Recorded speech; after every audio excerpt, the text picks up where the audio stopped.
in that name before. Welcome back, returning NodeXL students. Welcome, first-time NodeXL students. It's good to see you all. Wasim suggested this is about our group for the day, and we're very pleased to see you all. Let me hand it over to Wasim. He's our master of ceremonies. But good morning and welcome to Network, the NodeXL Nation.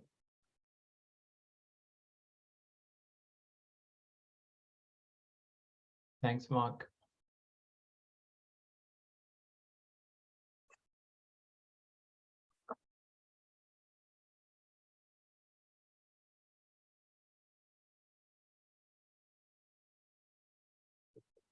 Great. Hi everyone. Welcome to the event Introduction to NodeXL Social Media, focusing on how you can use the NodeXL software for the analysis of data for an academic purpose, but also for publishing news stories and from a kind of journalistic perspective as well.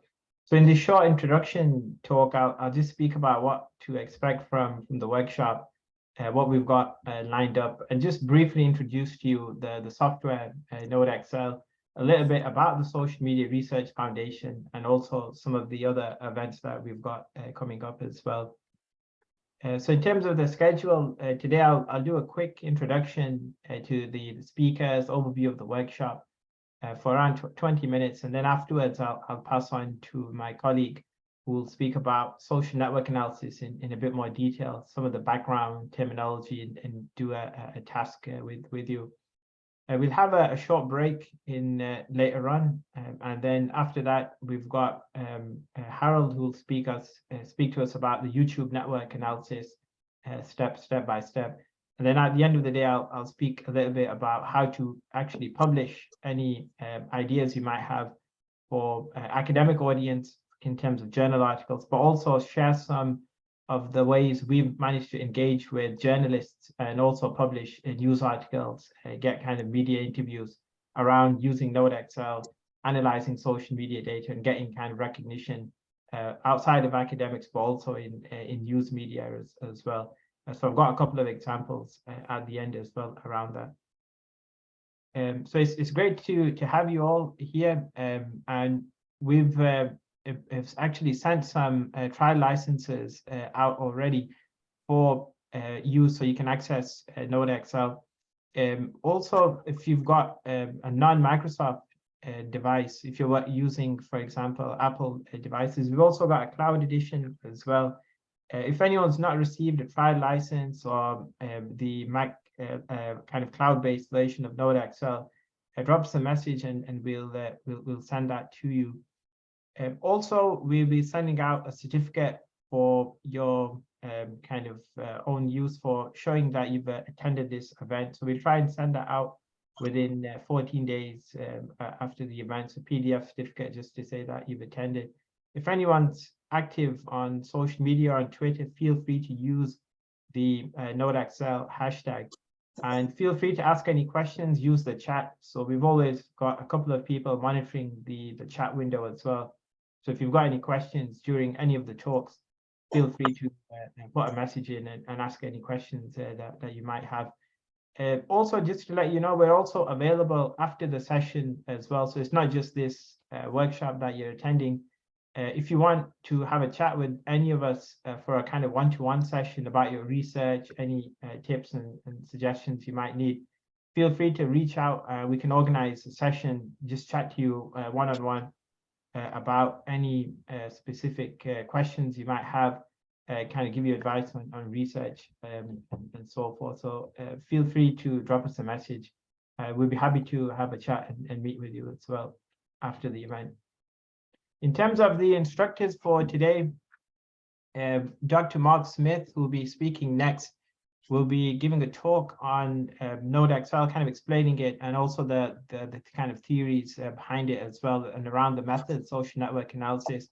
So Mark, Dr. Smith is a sociologist specializing in the social organization of online communities. He's also the director of the Social Media Research Foundation, and he leads the Connected Action Consulting group as well. So really fortunate to have Mark kind of share his insight into NodeXL, social media research, and so forth. We also have Harold, who's a geographer with a research interest in the spatial configurations of online networks. And he founded the Digital Space Lab in 2011, and he works as the chief data scientist at the Social Media Research Foundation. And Harold's always making really interesting network visuals and posting them out on social media as well. He's a real expert when it comes to making really nice visuals. So again, really lucky to have Harold as well. In terms of my interest in social media, so I did a PhD analyzing data from Twitter around infectious disease outbreaks, and developed an interest in kind of online communication, social network analysis, kind of connected with the Social Media Research Foundation as well. And the foundation has many other members all around the world with different interests, different backgrounds, and all kind of with shared interest in analyzing social media and social networks. But Mark will speak in a bit more detail about the foundation. So in terms of the importance of kind of researching social media, say over the last 20 years or so, there's been an explosion of different social media platforms. So you've probably heard of Twitter, Facebook, LinkedIn, and so forth. All of these platforms brought with them vast amounts of data that can be analyzed using a variety of different methods. So those in academia, journalism, and so forth have been analyzing these all this data coming from all of these different platforms. One specific method known as social network analysis, which we'll be focusing on today, is the ability to actually get data from these platforms and actually visualize the kind of interactions between different users, identify kind of influential hubs of sources of information. And this information is used in industries, say for kind of business intelligence purposes. In academics, we've used it to supplement interview data, kind of as an additional way to understand how people are feeling about certain topics and so forth. So NodeXL is a plugin for Microsoft Excel, and it basically allows you to easily access a number of different social media data platforms through different APIs. It also lets you bring in data from other sources as well and kind of analyze that. So it's got access to social media data network streams. You can do advanced analysis, text and sentiment analysis, and create really powerful reports without actually having any advanced kind of technical or programming skills. And the three kind of key features of NodeXL, and we'll speak about some of these in more detail, but just to give you a high-level overview, is that it has these kind of three core elements built into it. So first is the network analysis, which is giving you insights into the network metrics, the cluster analysis, and also the vertex metrics. Then it's the content analysis. So you might be familiar with some of these terms, such as text analysis, sentiment analysis, content analysis, and also time series analysis as well. So it can give you all of those things as well. And the final aspect is the visualizations that it generates. So we've got one here, a complex looking network visuals, a lot of data in there, analyzed and visualized and kind of grouped into different clusters. And Mark will speak about how we can interpret those charts. What does it mean when the shape is in a certain way? And kind of underpinning all of this is this idea of automation, where we don't really have to kind of invest a lot of time playing around with settings or kind of writing lines of code. All of this we can get is through the automation in NodeXL, where we load something known as a data recipe into the software, and automatically on its own, it will analyze this data for us and give us an output. And from an academic point of view, it does save quite a lot of time not having to kind of run lines of code and so forth in different programming applications. It can also produce, when I talked about those network metrics, So in our research, we've been really kind of interested in finding out influential people in online discourse. So it has access to various ways to identify influencers and different algorithms to actually do that. So the one that we're probably talking about most today is the betweenness centrality algorithm to spot influential users in the networks. But there's also other metrics in NodeXL. We've also got degree centrality as well. So by using them and applying them to our own data, we can actually pinpoint and find influential users in the data and on social media. So when it comes to Twitter or YouTube, we can actually pinpoint who's actually having the largest kind of impact on the discourse. There's also been in recent years a lot of kind of popular culture mentions of this particular method, social network analysis. So various TV shows are kind of using the method and showing it in popular culture as well.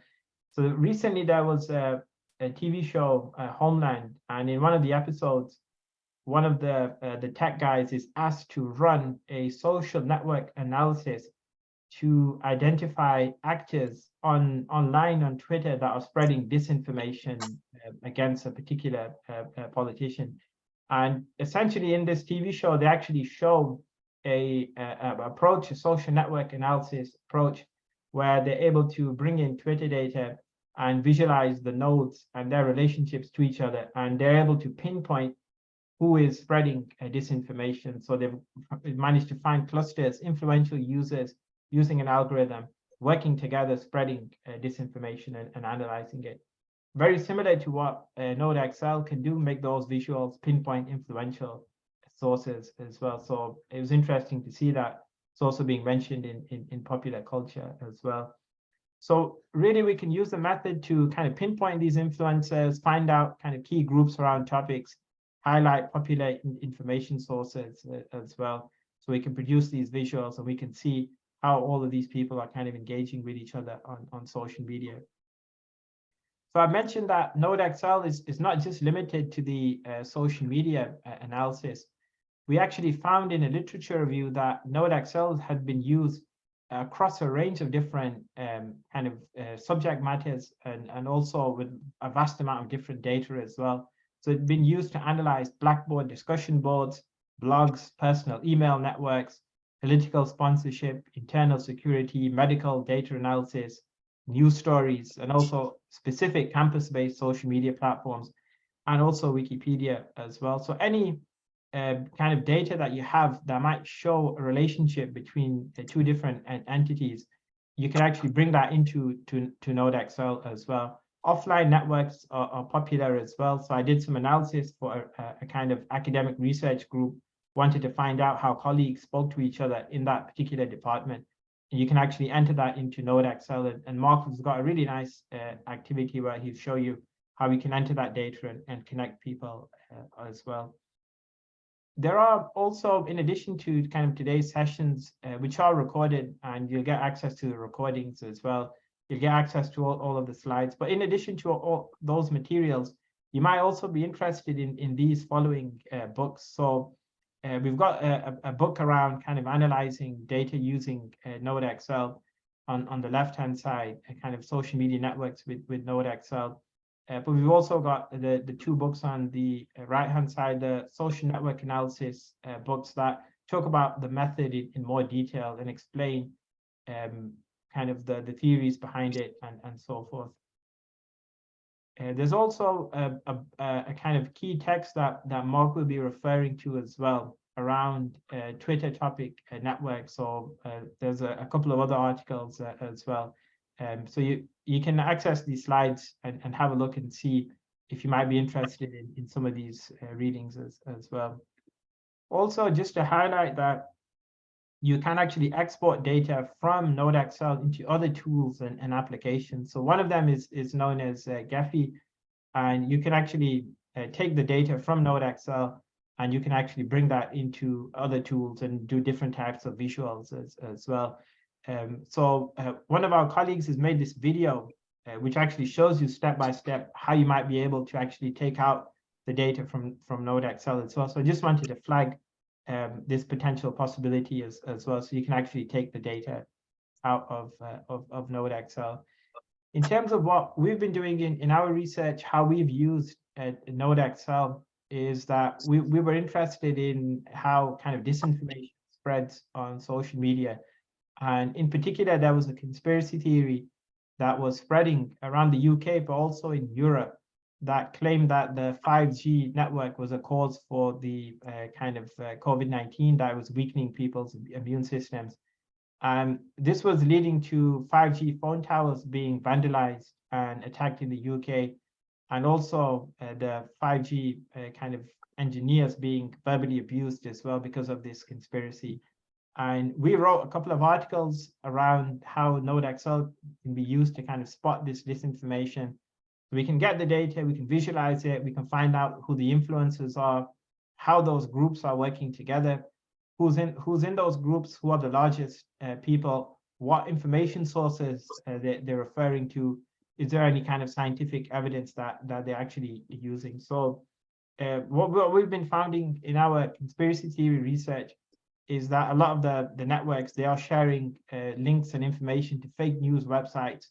Very little scientific work is being shared, kind of almost never any kind of peer-reviewed research to back up some of the claims and so forth. And we've also found a lot of the accounts ultimately end up being deleted as well shortly after kind of spreading these conspiracies. It's not just limited to kind of applying it to health-based research. We've been using NodeXL around sports as well. So we wrote a couple of articles, news-based articles, but also academic articles around kind of sport, digital transformation as well. So we've been publishing a wide variety of papers, academic and also for public engagement, around kind of using these social networks, kind of analyzing the hashtags and the key users and so forth. We've also mapped out and analyzed TV shows using NodeXL as well, how people kind of communicating with each other, kind of popular culture mentions as well. You can also integrate the outputs you might get with NodeXL with real world data as well. So in one paper, we actually took, say, the number of retweets in a certain group, number of replies, number of users, and we actually correlated that with data, medical data on the ground, such as cases of COVID, positive test results, negative test results, and actually found correlations between what's actually happening on the ground and social media, Twitter activity as well. So we've also got this ability to take the data, put it into other tools, other software, and also run really powerful correlations with other non-network based data as well. So there's some really kind of interesting things you can do once you have the data from NodeXL. So that was a kind of quick overview of the software, its key features, some use cases of how it might be used. Also, just to flag that if you are interested in learning more after this particular workshop, we have a 5-day summer school coming up, where we've got a range of guest speakers, and we're going into a bit more detail and depth around the different methods, where you can actually bring your own data, you can present your work, you can have kind of one-on-one meetings with us, and you might be interested in this summer school coming up later in the year. So a lot of people have come to this with some ideas and data, got some support from us, and actually published some work. So this particular paper here was actually working with someone who actually attended the summer school as well. So some of these outputs have actually come as a result of attending our events in the summer school. So hopefully we might be seeing some of your outputs as well in future presentations. That's it for a kind of overview of NodeXL and the kind of structure for the workshop. I'll pass over to my colleague, Dr. Smith, who will be speaking about networks in a bit more detail. Thank you, Wasim. All right, I guess I'll share my screen as well. And let's try to do that. Screen. Very good. And good morning, good afternoon, good evening. I'm Mark Smith. I'm a sociologist. I'm in San Francisco, California right now. And I appreciate my colleagues' introductions, and you're going to hear from Harold very shortly. Our goal at the Social Media Research Foundation is to help people, we like to say, think link. When you think link, you are beginning to think in a network way, in a sociological way. And we think that it's a useful way of thinking, that there are methodological concepts that are valuable for our effort to kind of put our arms around this notion of social media. Social media has been around for a long time. It wasn't always called social media. It was online community. It was virtual community. It was groupware, decision support systems, social computing, collaboration. I think sometimes it was called discussion systems, or so the idea in sociology is often that we in sociology are interested in collective action, groups of people working together, collective action. And that what we here today with you want to talk about is a subtype of collective action. It's computer mediated collective action. And so collective action is a complicated topic in and of itself. It is what happens when two or more people have to coordinate their behaviors in order to achieve a goal. And then computer mediated collective action is what happens when all of them have cell phones. And things change when computation sits in between human collective action. For example, the costs of some kinds of tasks go down. In the old days, before mobile phones and computers, people who were looking for people who shared an interest had a hard time. So for example, you could not pick up the phone and say, operator, because there was no internet, operator, I would like to talk to somebody who likes jazz. And not just any jazz. I want to talk to somebody who likes West Coast bebop from the 50s. That's a very specific kind of jazz, and I like it too. On the internet, I think if you guys took it as a challenge, find someone to talk to who likes West Coast bebop jazz from the 50s. I think you're only, what, 30 seconds away from finding the Reddit for it, finding a Discord for it, finding some kind of discussion group for it, finding that there's a Twitter hashtag for it. And in sociology, we would call that a Schelling point. There's a guy named Thomas Schelling, and he says that there are these points, he named it after himself apparently, Schelling points, that these are points of coordination on the landscape. It's a place where people who want X all know, go to the place on the landscape with the big X on the flag, and if you stand underneath that, other people who also want that will be there, and you'll be able to do business with them.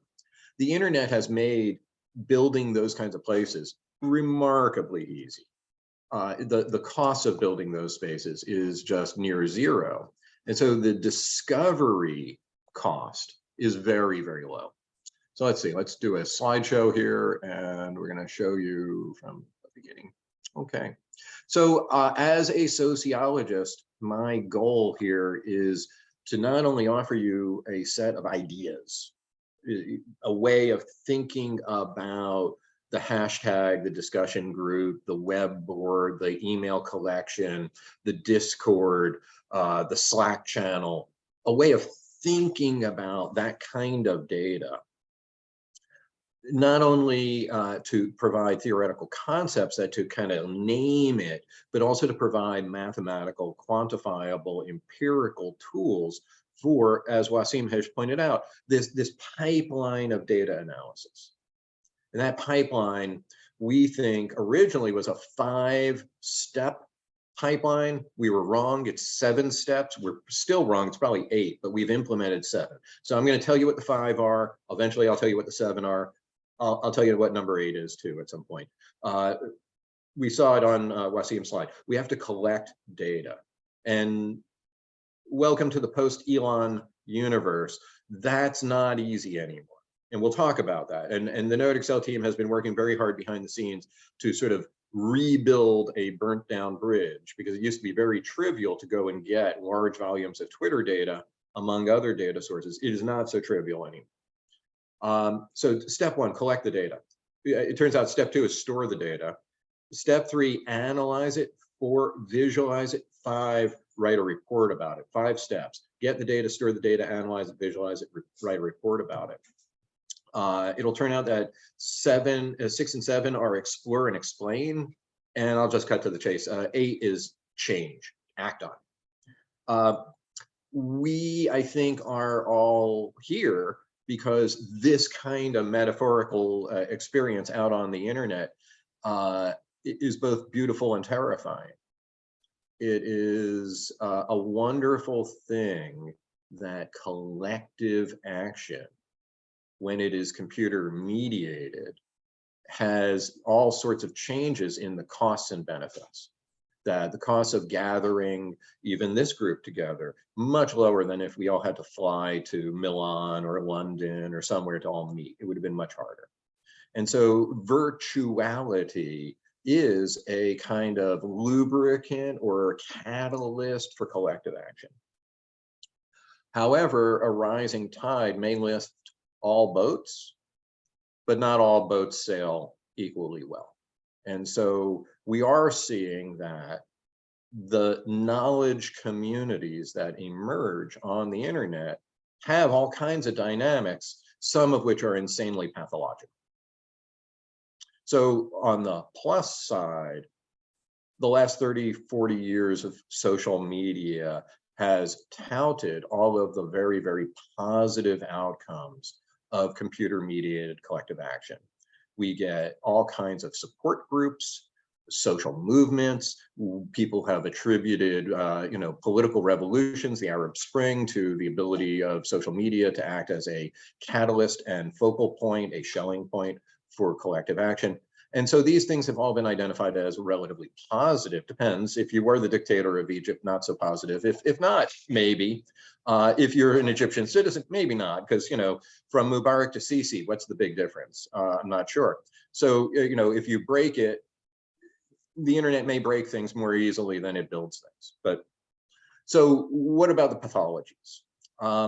Clearly, many people have experienced negative outcomes in their interactions in computer-mediated collective action. And one form of computer-mediated collective action is the mob, is an attack, is a collective focused, form of confrontation with a person. And so what we'd really like to understand is the shape and size and dynamics of computer-mediated collective actions. And we'd like to be able to understand what is normal in them so that we might also notice what is abnormal in them. And so one of the key concepts that we will bring to you this morning, and we hope to see you again, maybe in July 31 through August 4 at the long forum, is to really drive home this idea of think link. And that is to note that sociologists and social scientists often use the phrase social structure. You've probably heard us say the word social structure at one point or another if you've hung around a social scientist. What we want to do is turn that into a mathematical structure, into a quantifiable, empirical, not a metaphor, a data structure. So when we say social structure, we are not kind of like Friedrich Engels and that other dude with the beard, talking about, there's a superstructure and then there's the base, and it's sort of a metaphor. It's not a data structure.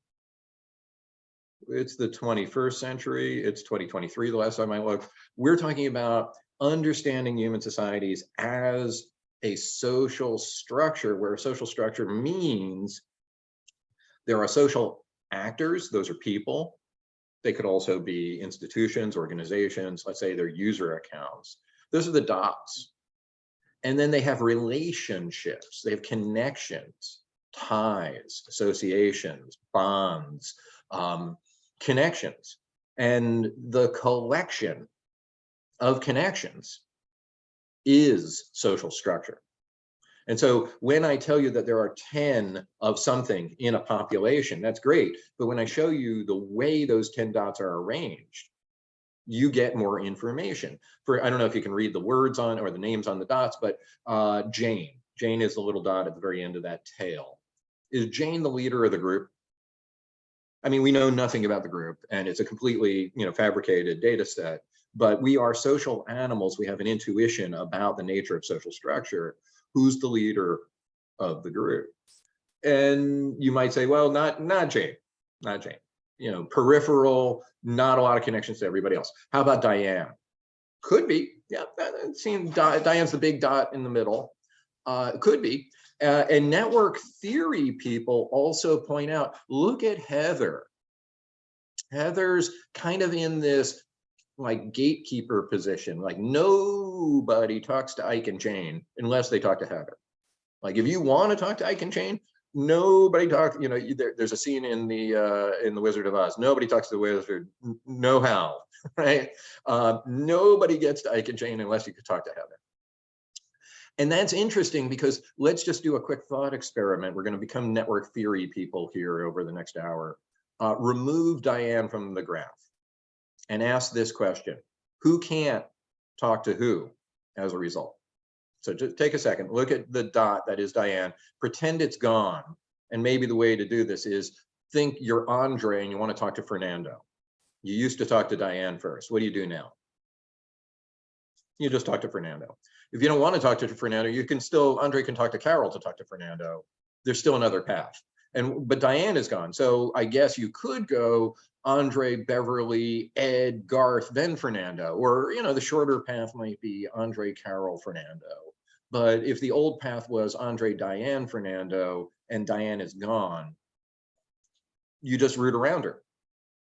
So the fact that Diane actually also has the most number of connections in the entire graph tells us something interesting. The number of connections is important.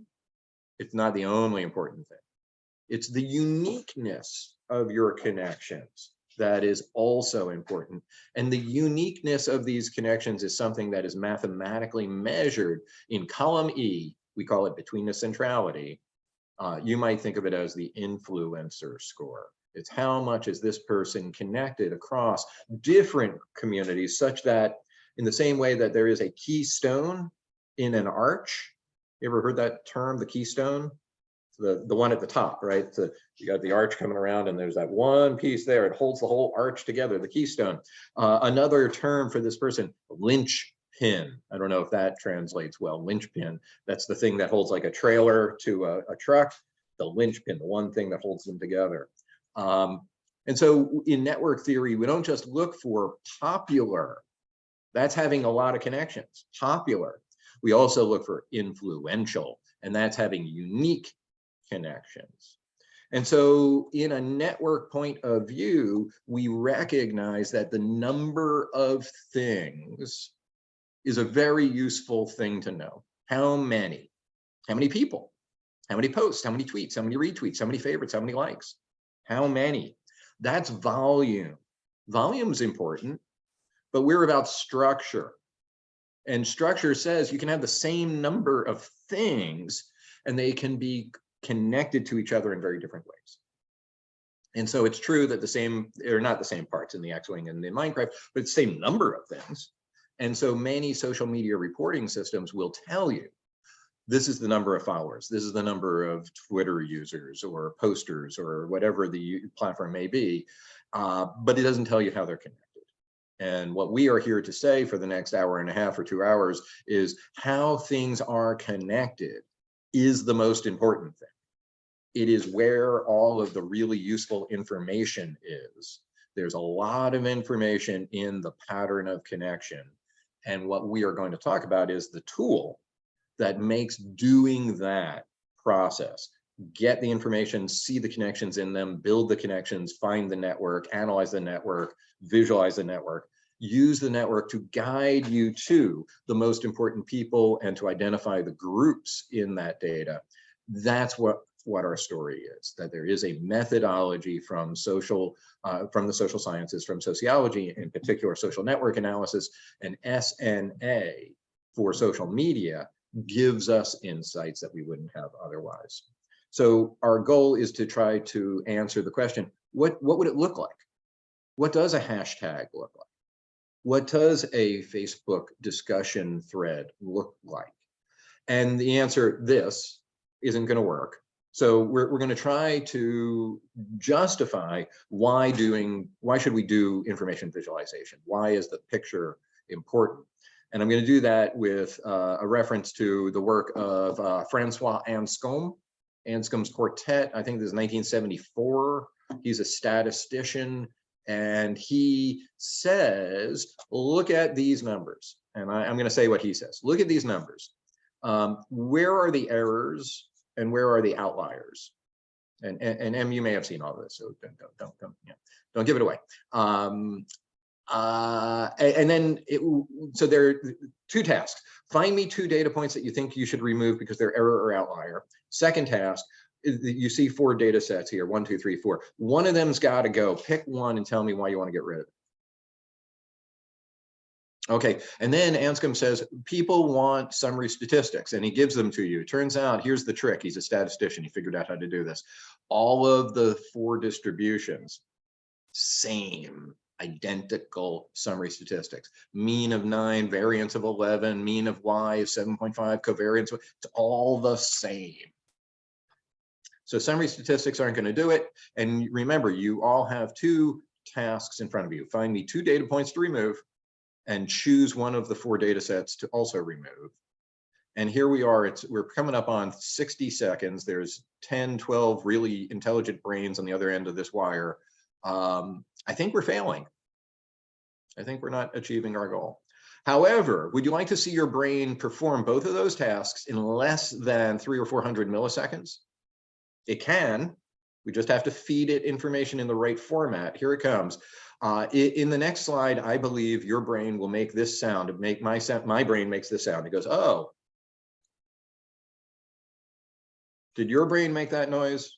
My brain made the noise. Oh, there's a data point, and this number 4 out of the pool. That didn't take long. Why do we draw data? Because our brains are visual. 1/3 of the mass of the brain is the visual cortex. Why do we draw the data? Because we can think using perception. It's the replacement of cognition with perception. And that's a neat trick humans have. And so we're going to try to leverage that idea, that shape, color, size, motion, all of these things are things that we're going to try to use to tell a story about a complex collective action, a computer-mediated collective action, which certainly does make it easier to collect the data about it. And so what do we want to know? There's right now out on the internet in one bucket of data or another, whether it's Facebook, YouTube, Flickr, wikis, blogs, Instagram, Twitter, Discord, Signal, Telegram. I'm sure I missed a half a dozen of them, right? There are these lily pads of association. There are these places to go to meet other people who ostensibly share a common interest. And we would like to understand the phenomena. How do these flocks form? What are their life cycles? How do they dissipate? How do flocks collide? Who are the leaders of the flock? And so if we think back to that first murmuration of starlings image, what's wrong with that image? So, and I mean that as a metaphor, what is wrong with that image is that all of those birds are equal. And I don't mean that that's wrong for starlings. Starlings, you do you. But humans are not starlings. If humans were birds, we would be chickens. Why would we be chickens? Because we have a pecking order. If that was a flock of humans flying around like that, there would be 2 or 3 big birds directing the flow of people. And so we are different from a flock. Flocks don't necessarily have leaders. We are not a flock. We are not a herd. We are human societies, and we have hierarchy. And so we would like to be able to see the shape of these collections of connections. So, and in the most recent 5, 10, 15 years, we now realize that we need to understand these spaces because invasion and manipulation is a real thing. So until we know what's normal, we can't know what's abnormal. So crowds matter. I'm a sociologist. This is sort of our motto, crowds matter. 2 or more people is the phenomena. And crowds happen in the physical world and they're momentous. This is 750,000 people in Tahrir Square. But often now crowds are forming online. And especially during COVID, crowds shouldn't have formed. And even in a post-COVID or, I don't know, chronically COVID world, a lot of times people would rather form a group in an online space. It's just cheaper and easier. And so the question becomes, in what way can we see these crowds? When you, as a social animal, move through social space and you see a crowd, you're a sociologist immediately. You make, estimates and predictions based on what is that crowd doing. Is that a happy crowd, an angry crowd? Is it one crowd or 2 crowds? Are they in conflict? Are they moving? Is it like a bus station? Are you in an airport? What kind of crowd is it? And so in the same way that Anscombe's quartet, when we visualize it, we really see something immediately that we did not see before. Here, we could look at all these tweets and we could ask questions like, who's the leader? Is this one group or are there many subgroups? How do they relate to one another? What topics are most interesting here? What time of the day are people most active? And I guess you could figure that all out just by reading all the tweets. However, you have a challenge. You may be a human. I think you're all human on the call. I think so. The ChatGPT logged in and then left. I don't know. It had already heard everything we were going to say. And so, but if you're human, I'm going to make a guess about some of your specs. What are your throughputs? I think you can read 10 tweets in a minute, give or take. I'm just going to guesstimate 10 tweets. That's a tweet every 6 seconds. How many tweets an hour? That's 600. How many tweets in a day? I'm going to give you about 3.5 hours to 4 hours of tweet consumption. If you're like a scholar and you're trying to follow all the tweets on a particular politician or an event or some discussion, how many tweets can you read? I'll give you 3,000 to 4,000 a day. How many tweets are there? Well, on any given topic, it's very common to see as many as 6,000 tweets an hour. Can happen. When World Cup was happening, there were 6,000 tweets a second. So in the United States, we have this story about this guy named John Henry, and it's a story about like physical labor going up against steam-powered machines. He's a miner and he uses a pick and he digs a tunnel through the mountain for the railroad company, and then a steam machine comes and they fight, and the guy wins, but he dies. It's a terrible story that suggests that America needs better labor laws. We don't want you to be John Henry. We would like to give you a machine instead that you could like sit on, and it would eat all of these tweets for you at a rate of more than 10 a minute or 600 an hour. And it would give you insights like this. Like, this is the collection of connections that is present in social media around that particular person. We are looking at the fact that it's not just one group, it's multiple groups, and they have relatively limited connection between them. And while I have already colored them for you, we can look at the hashtags used by each of the subgroups, and we can see that they're not talking about the same thing in the same way. They're all talking about the same politician. They're not talking about the same thing the same way. If you say forward on climate and Wall Street sales tax, you are not a Republican. And if you say GOP, Tea Party, you are not a Democrat. So for those who are not Americans, it's important to remember that in the United States, we have 2 political parties, a right-wing party and a far right-wing party. And here we can actually see that visualized in these patterns. And so instead of reading 10,000 or 100,000 tweets, we believe the goal of the machine is to lead you down to the set of tweets that you as a human being can actually consume.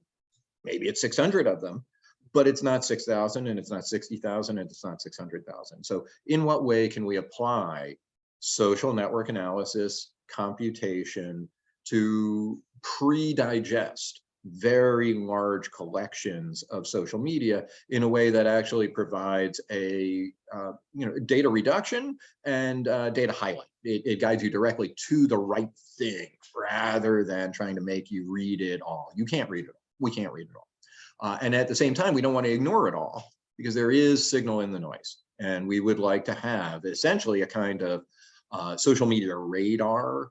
Another metaphor might be an accounting system.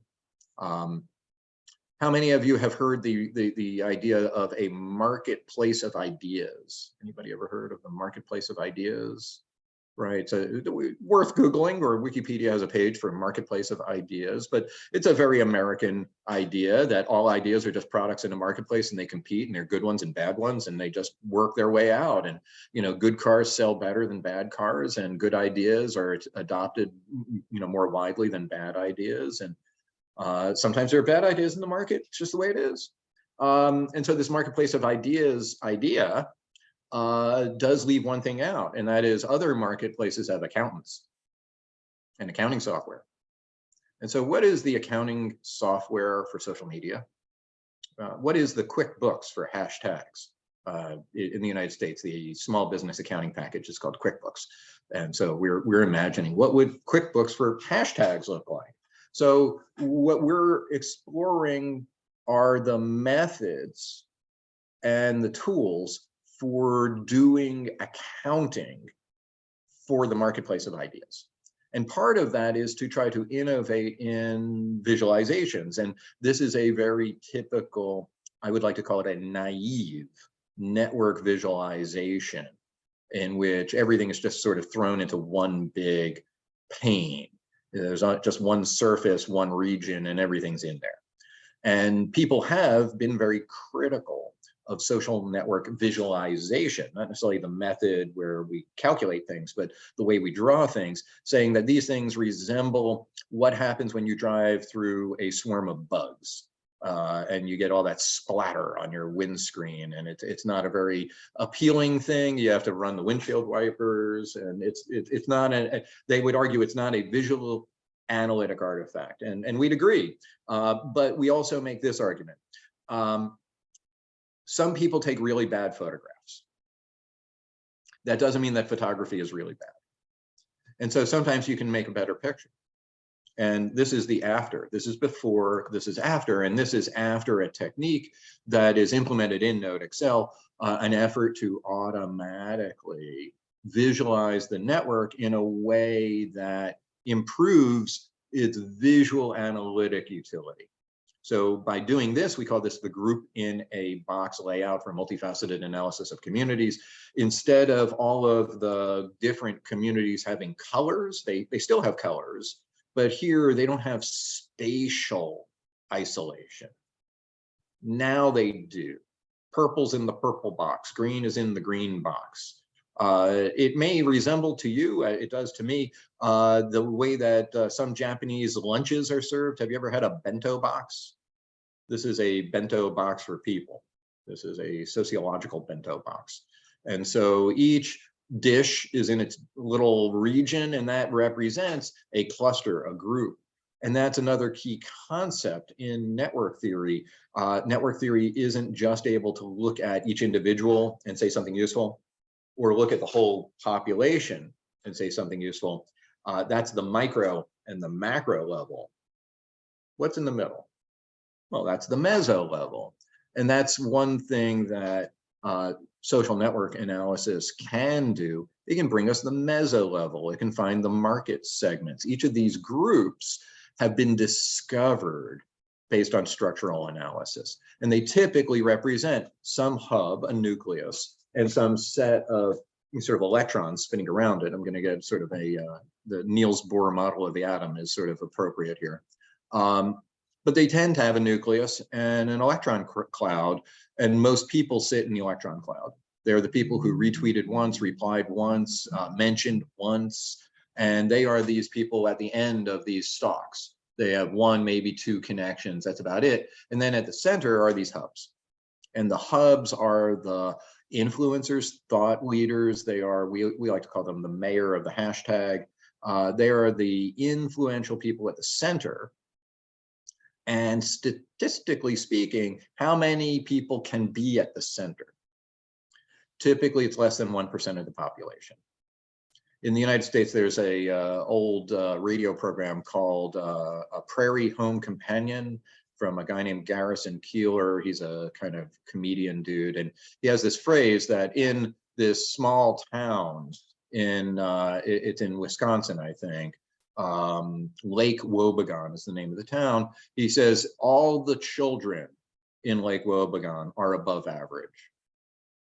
And that's supposed to be a funny joke, especially if you know statistics, because all of anything can't be above the average of those things, right? So you can't all be above average.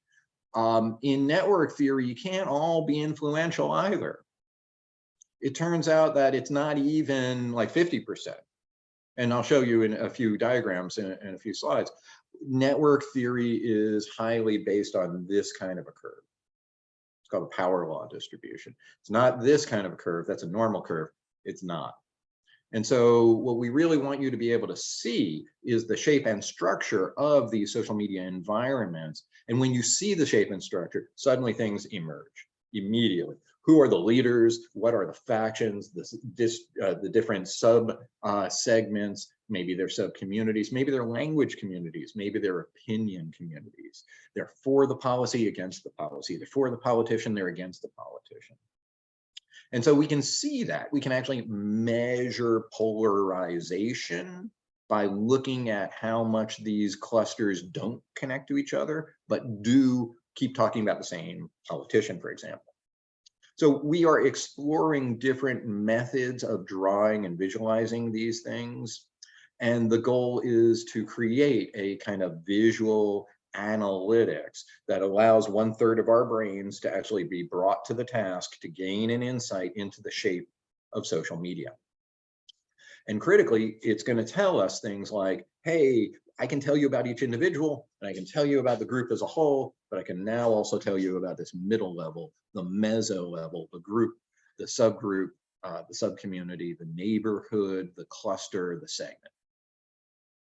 So this is just a cartoon, but it is amusing, and it represents, I hope at this point we're starting to develop for you a sense of the dots and the lines have shapes, and the shapes mean something. And that Apple representation, that's Steve Jobs, that's the old Apple. Nobody talks to anybody except through Steve. At Microsoft, I was there for about 10 years, and I would say the only thing that's inaccurate about this diagram is that the weapons were bigger.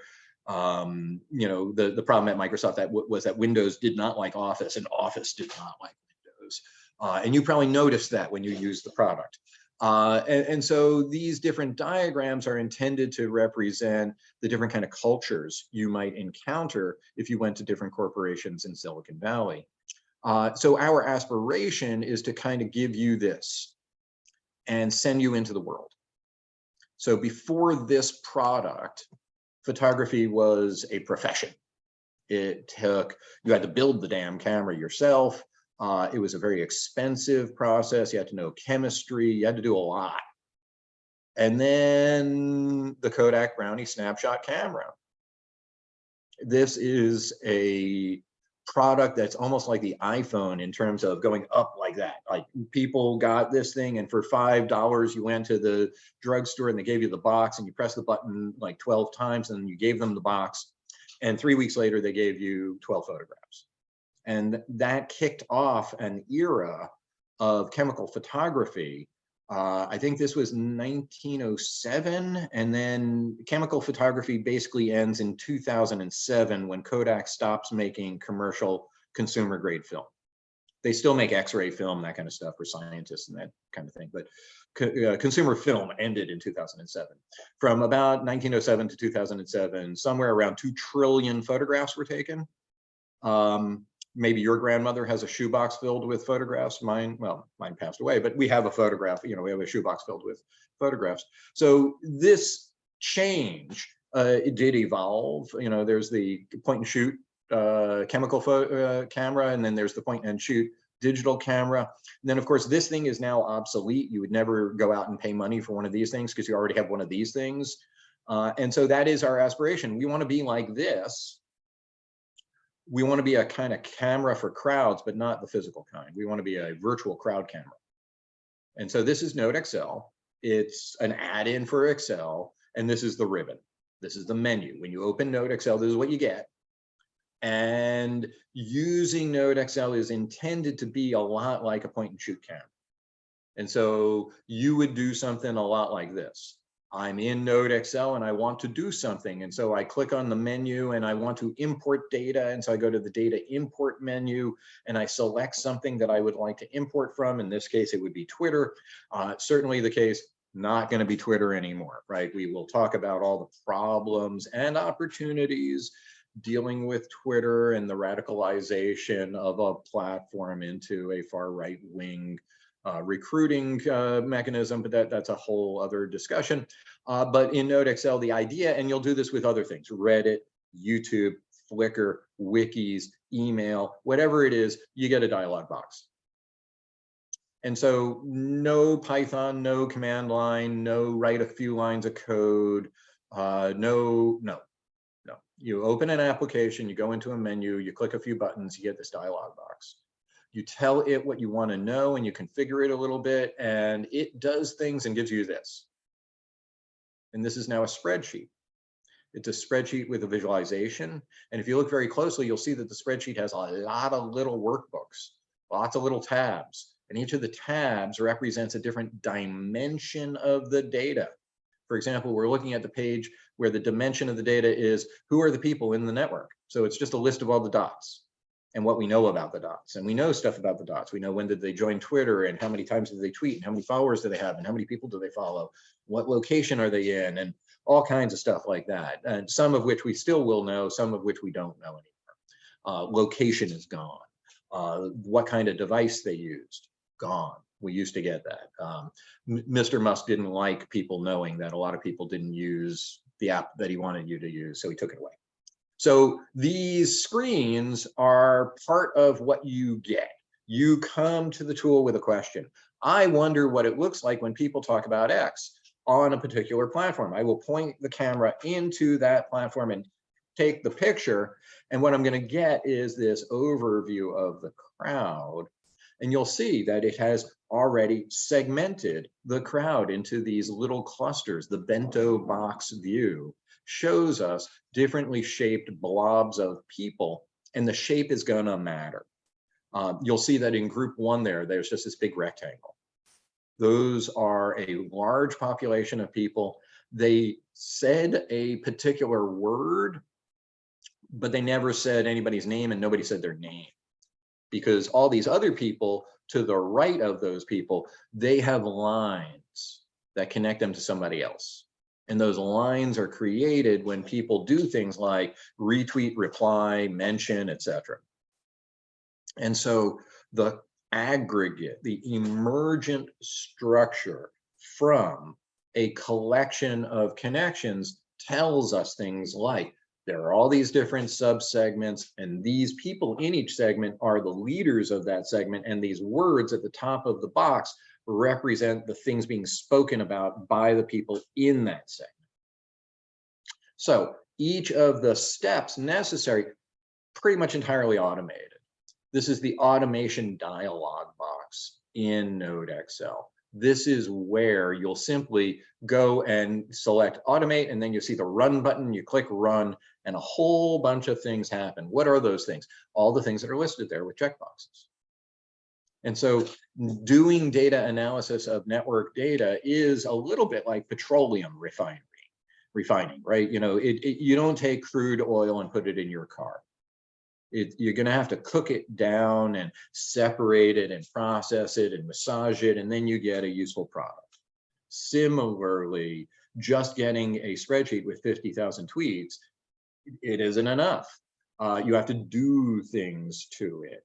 And in particular, what we do to it, and I'll show this again with some other slides, is to recognize messages are actually encoding connections.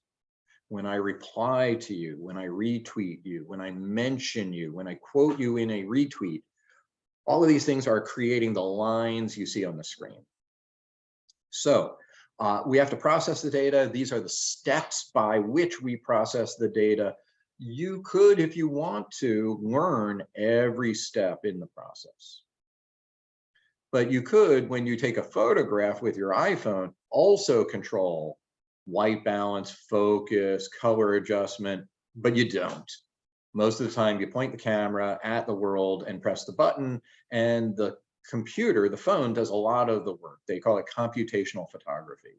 Well, this is computational sociology. This is, they call it computational social science. This is what we're doing. We're doing computational social science. And so these steps generate results like time series that would lead you to a particular time in your data set to say, well, I can't look at everything, but I could look at the day that it spiked or the hour of a spike. These are the things, and I'll note, one of the things that we often do is not just look at the spike, but what happened just before the spike, what sort of kindled the fire, what made something suddenly explode. And so we do this at many levels, including content.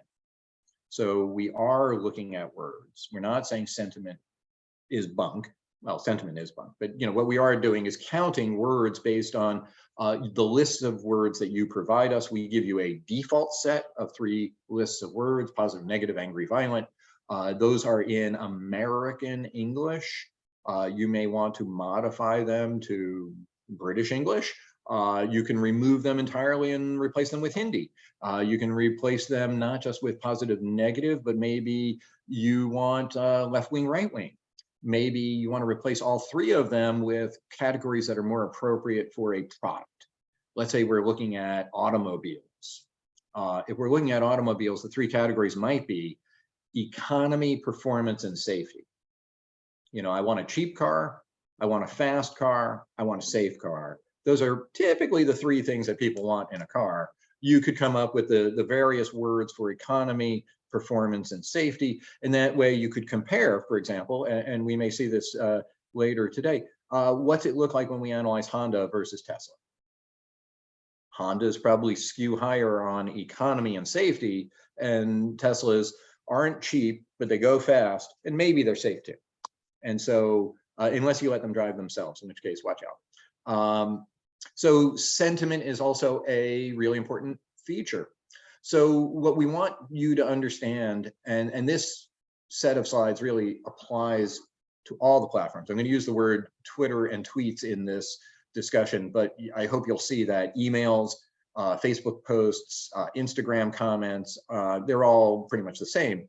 What we want you to see is that each of these different ways of getting different kinds of tweets can be then decoded into relationships. So look here, this is a tweet. The NodeXL account tweets. NodeXL is brought to you by the @SMR Foundation. NodeXL sees this one tweet. It notices the date, it notices the time, it says who said it and who did they mention? And it creates this, and this is called an edge. So one tweet generated, in this case, 1 edge, and it is represented as this account has a line and it points at that account. Let's add another tweet, but this tweet, Mark Smith writes, NodeXL is, I retweet. NodeXL is brought to you by the SMR Foundation. In doing so, 2 edges are born because I did retweet the NodeXL account, it's true, but I mentioned in the retweet the SMR Foundation account. And so 1 message, 2 edges. Now another message, NodeXL Academy, which is actually Wasim, but he says today's NodeXL event will be hosted by Wasim, Digital Space Labs, and Mark Smith. And so that 1 tweet creates 3 edges. It now is mentioning me, it's mentioning Digital Space Lab, and it links to itself. We can then add 1 more. And this is a tweet, has no connections to anybody else. Didn't use the @username, didn't connect. And so these different patterns of connection really tell us something about the nature of what's going on in the discussion. And so what we would like to see is in all of the platforms, a way of extracting messages and recognizing that they're actually linkages, they're connections. And if you collect all these connections, you end up with a collection of connections. That's a synonym for network, the same thing. These are networks. And then we can add other kinds of edges, types of edges. This is who follows who, more people follow each other.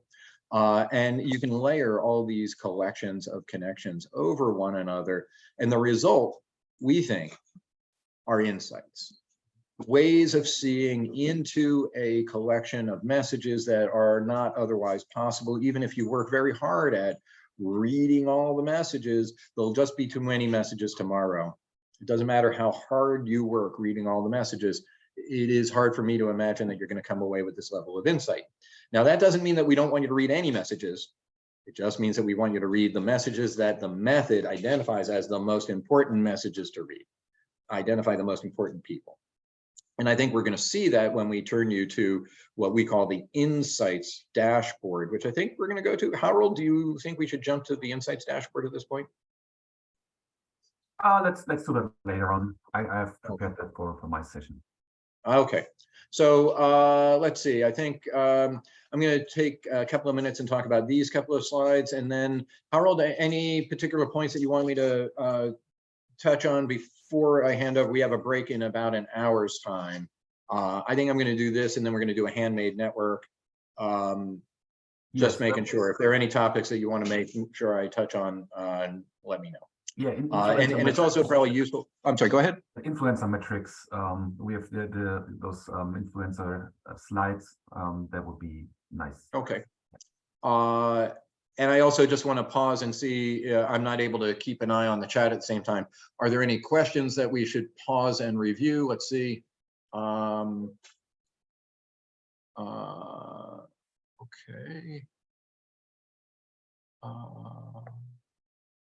Okay, well, leaders are important. We'll talk about that. Let's see. Okay, so if there are any particular issues that you'd like to discuss before we move on, I'll just pause, but I don't think I see any. So I'm going to move on, but I'm happy to talk about why do we care about knowing about the influencers. And I think you'll see it in just the next couple of slides. So many people see this curve. I think most people who get out of high school have seen this curve.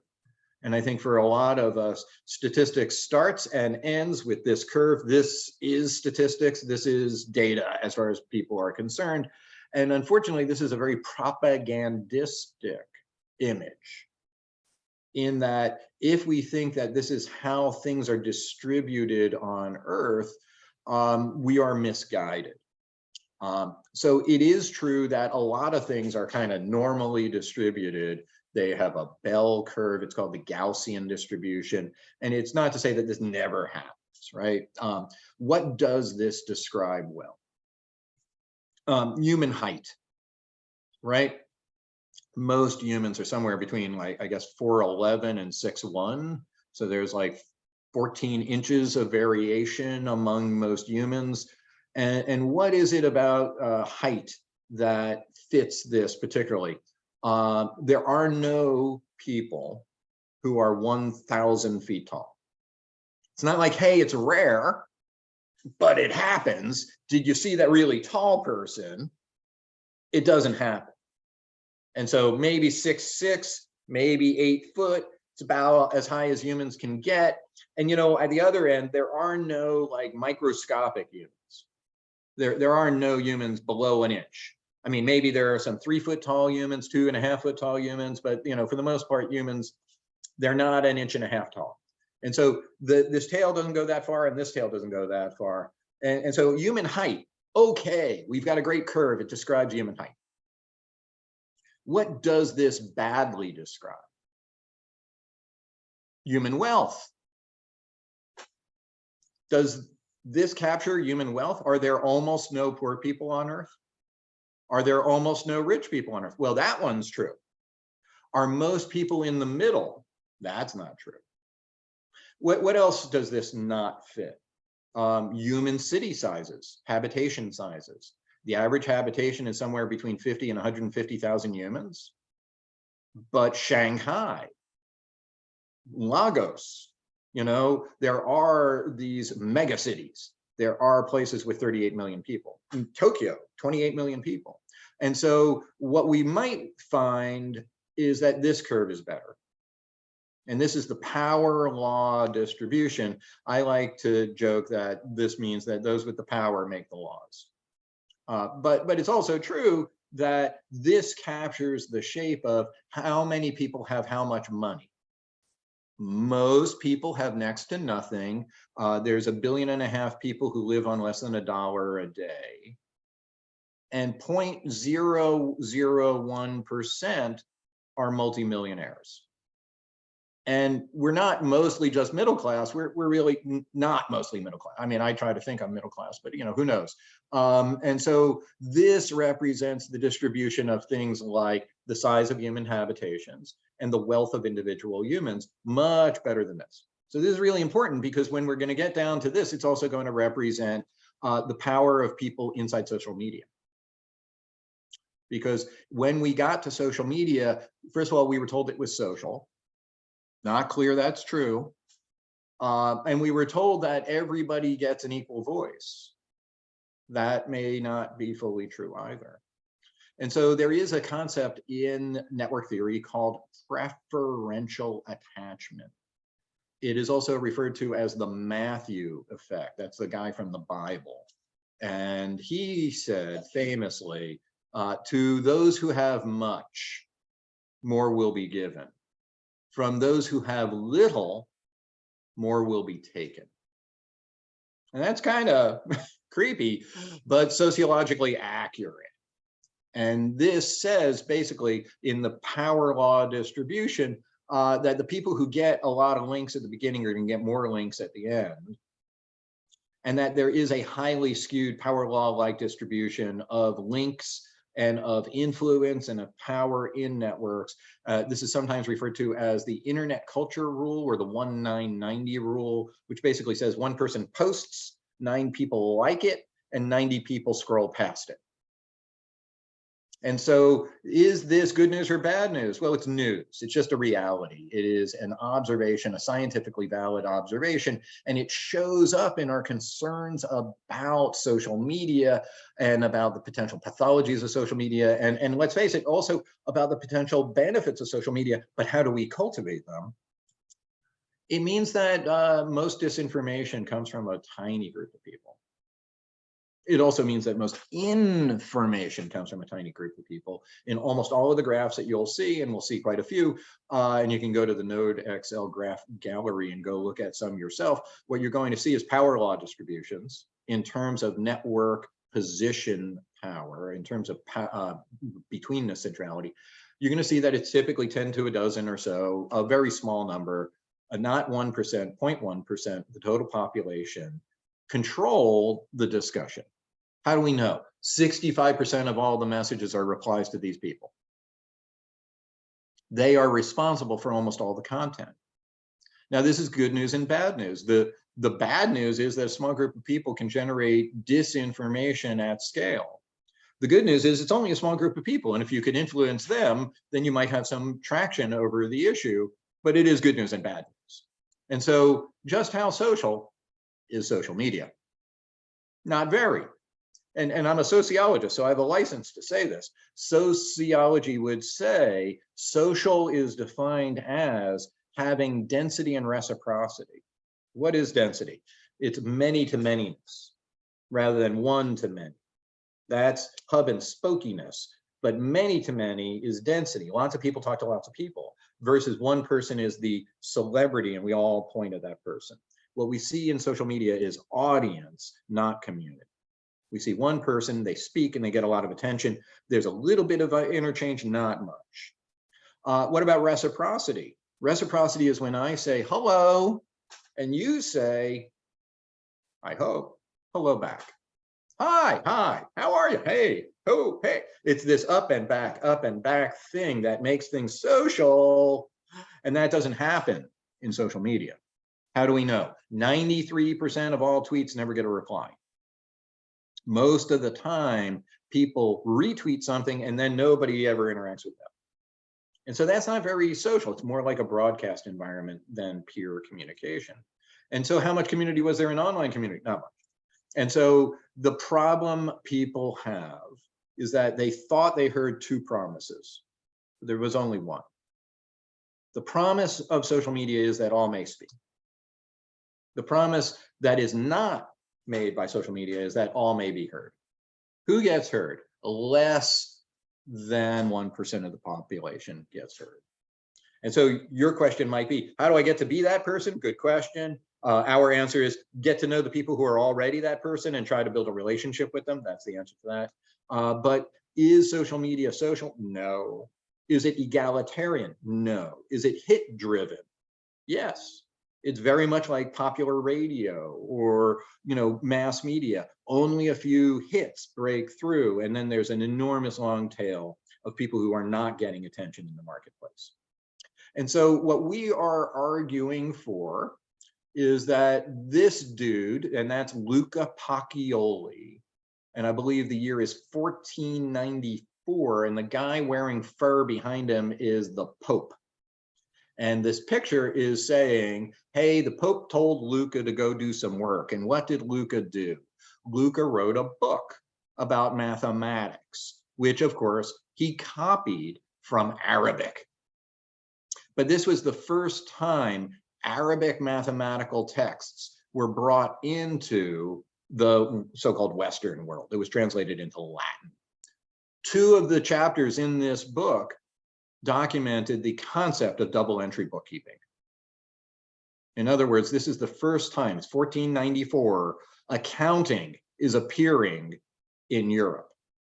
There is a sociological argument that this is what makes capitalism happen. Because with double entry bookkeeping, the costs of lying to your business partners goes up.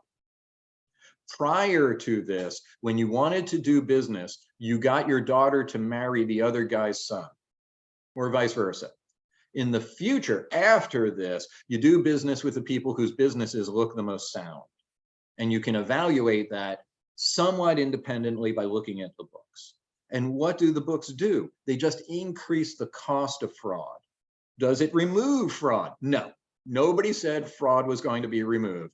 What we are talking about is the reduction of fraud by the increase in the cost of fraud. What's this got to do with social media? Social media is the marketplace of ideas. And right now there are no accountants and there is no accounting. And so where are we? We're in the land of rampant fraud. Masks don't work. COVID is a hoax. Okay. Your opinions may vary. To my mind, that is very low quality information. And that low quality information is sort of like a business that does not make money, that stock still is soaring. Why? I would argue it's for the lack of accounting and accounting software. And so what we need are the tools, because you can't do accounting on your own. You need at least double entry bookkeeping. And then of course, computers are helpful. And it's worth noting that $13 billion every year is spent on accounting software. So that's just the cost of the software to keep capitalism sort of inside the lines. And it's worth noting that that $13 billion is 1% of the total spend on accounting services, which is $1.3 trillion a year. So 1% of it is the software, 99% is the humans using the software to keep capitalism on its track. And so we might need better tools to help people analyze and visualize what is going on in social media. We want to be able to essentially do the accounting of the marketplace of ideas. And so what we've done, I think, has had some practical positive outcomes. We certainly encourage you to go to scholar.google, which is the search engine at Google that only looks at peer-reviewed publications. And so this is the sort of scholarly stuff. And we're doing okay. If you type the word NodeXL into scholar.google, we think that we're seeing a very large increase in the rate of paper publication. It's amazing, and we're now over 11,000. We'd love to see your papers appear in this collection, and that would really be great. what we're trying to achieve is essentially an atlas of cyberspace. We would like to be able to say, wow, look at this collection of connections. That's not normal. And the question would be asked, well, how do you know? And the answer would be, well, we looked at 1/3 of them and we've never seen anything like that. So that would be a useful step forward. So we are the SMR Foundation, the Social Media Research Foundation, and we're essentially the accounting software tools company for the marketplace of ideas. We are making QuickBooks for hashtags, and our effort is to help you gain some analytic insight into these collections of connections. And you can see some of these analytic artifacts in places like the NodeXL Graph Gallery, which you can get to by typing in nodexlgraphgallery.org into your browser. And you'll see this as a kind of, well, I like to call it an Instagram for graphs.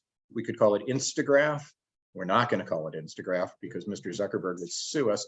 But what you're seeing are little thumbnail images of a graph. And you could click on those and you'll get to the detail page and you'll get the report. You'll get a list of all the top people and all the top hashtags and all the things about the things. And we could go and let's go look at one of these things. I think I've got a graph gallery right here. And so if we open up NodeXL Graph Gallery, let's see, let's reload that page. Here are the most recent graphs, and you can see graphs on all sorts of topics. Many of them are coming out of Reddit now. We also have YouTube data. We also had a lot of Twitter data. And so you might be interested in something like, hey, people are talking about a topic in Twitter. I'm going to go, let's go find a topic in Twitter that they were talking about.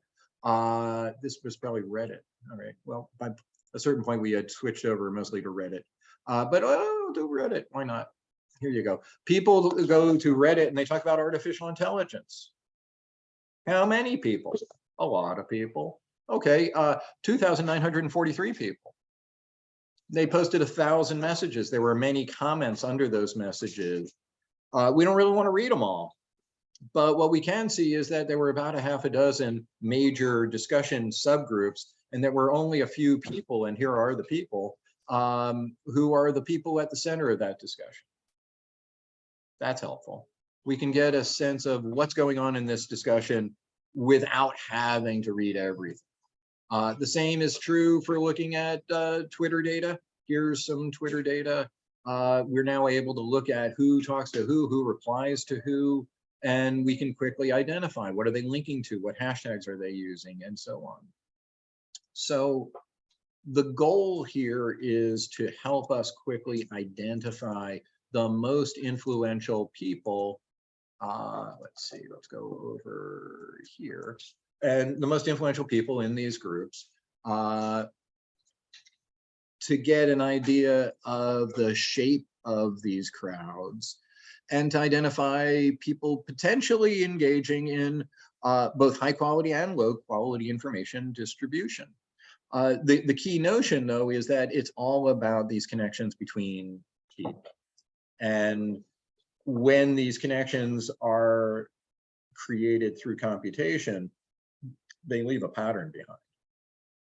And that pattern is open for our analysis. So the thing that we want you to observe from a network perspective is that almost everything you're doing with your phone and your computer every day is the authoring, the creation of ties, of edges, of associations. Every time you do these like, link, reply, rate, review, favorite, friend, follow, forward, all of those, the internet verbs, the thing you do on the internet, even scroll. Every time you know, the most passive action, just scroll. How long you spent looking at one image versus another image, we call that dwell time. The platforms have that information even if we don't. But that is all the information about how people connect to people. And so what we want you to see is that pretty much all of society, of course, is a network, but all of social media is a network. And that if you think link, if you see it in the form of a network, then the world sort of comes into focus, right? These are the 5 questions that must be answered in order to do network. We sometimes call them the journalistic questions, the 5 W's. You may have heard of the 5 W's: who, did what, with whom, when, and where. And what we need to have happen is to turn these 5 W's into column headers. It has to be, each of these is at the top of a column. And then we're going to write down who did what with whom. And so if you can, think link. And you could do this with a spreadsheet. You could do this with a piece of paper. Spreadsheets are better, but it doesn't have to be extracted automatically from a big social media platform. It could be something that you just write down. It happens, this happens. But what you're writing down is who did what with whom, when, and where. And in some cases, people do things with each other. It's a mutual relationship. So, lends money to, that tends to be directed, right? The people you lend money to don't lend you money. Things like takes somebody to the airport. Sadly, for some reason, you take people to the airport, they never take you to the airport. Then there's the relationship is married to. If you're married to somebody who's not married to you, we recommend counseling. And then some of these relationships are kind of lopsided, right? You call mom, but mom calls you 10 times for every time you call her. And then, of course, there are some of these relationships that are inherently mutual. If I live near you, you kind of have to live near me unless there's some very complex set of one-way streets between us. It's very hard to imagine somebody who lives near somebody who is not also near that other person. And so think link is our message. And all you have to do is think about those 5 W's. Who did what, with whom, when, and where. The rest is metadata. And so I'm just going to translate what this word GUID means. Has anybody ever seen that word, GUID? GUID. So that's geek talk for globally unique identifier, GUID.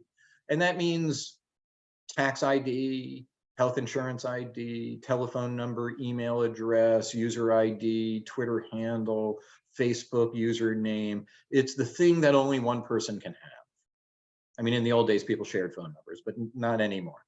And so it's the thing only one person can have.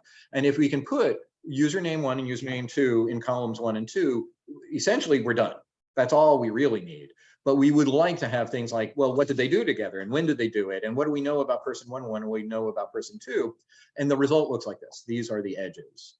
This is what Twitter looks like when you treat it as edges. And so edges are one edge, one connection between any 2 entities. If one entity has 5 connections, they're going to have 5 edges.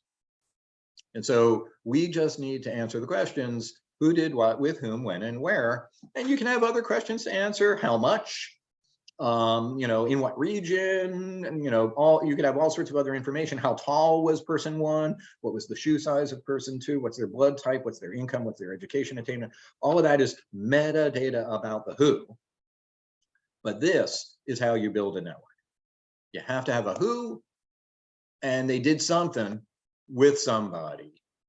And maybe they did it a when and a where, and then we might know something about the how high or how tall or how wealthy is person 1 and how wealthy is person 2, and what's their phone number and what's their lifetime customer value, all those kinds of things. But if you can just get these 5 questions answered: who did what, with whom, when, and where, we're in business. Put it in a spreadsheet, bring it to NodeXL. We will happily analyze it. And when we analyze it, what we're finding is that networks have shapes. Networks do not come in random forms. They have certain kind of molecular structures that are very common and stable. And these are those 6 shapes. At least when we study Twitter data, and we've looked at about 1/3 of a million Twitter social media networks, these are the patterns we see in those networks over and over and over again. And you may already recognize these from the images that we've seen. There are polarized crowds. That's when 2 groups talk about the same thing, but don't talk about it with each other. There are unified communities or tight crowds. That's where there's really just one group of people and they all talk to each other. And I must say that is rare. It's not very common. There are fragmented or brand clusters where nobody talks to anybody. And this turns out to be very common. And any major topic like iPhone, about 40–50% of all iPhone tweets don't include somebody else's name and nobody replies to them.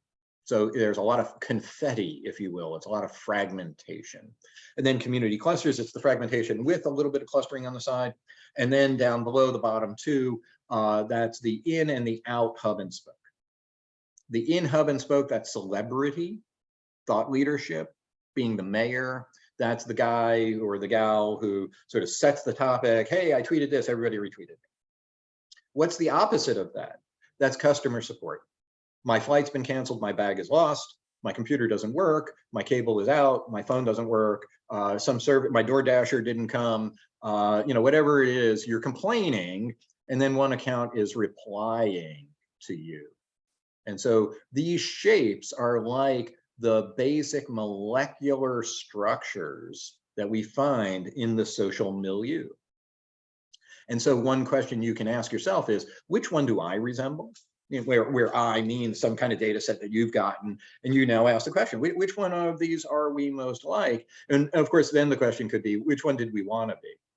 And if you're part of these things, if you're an activist, you might want to shift them. You might want to go from fragmented into community. You might want to go from broadcast into support. I mean, everybody is unhappy with what they are. They all want to be something else.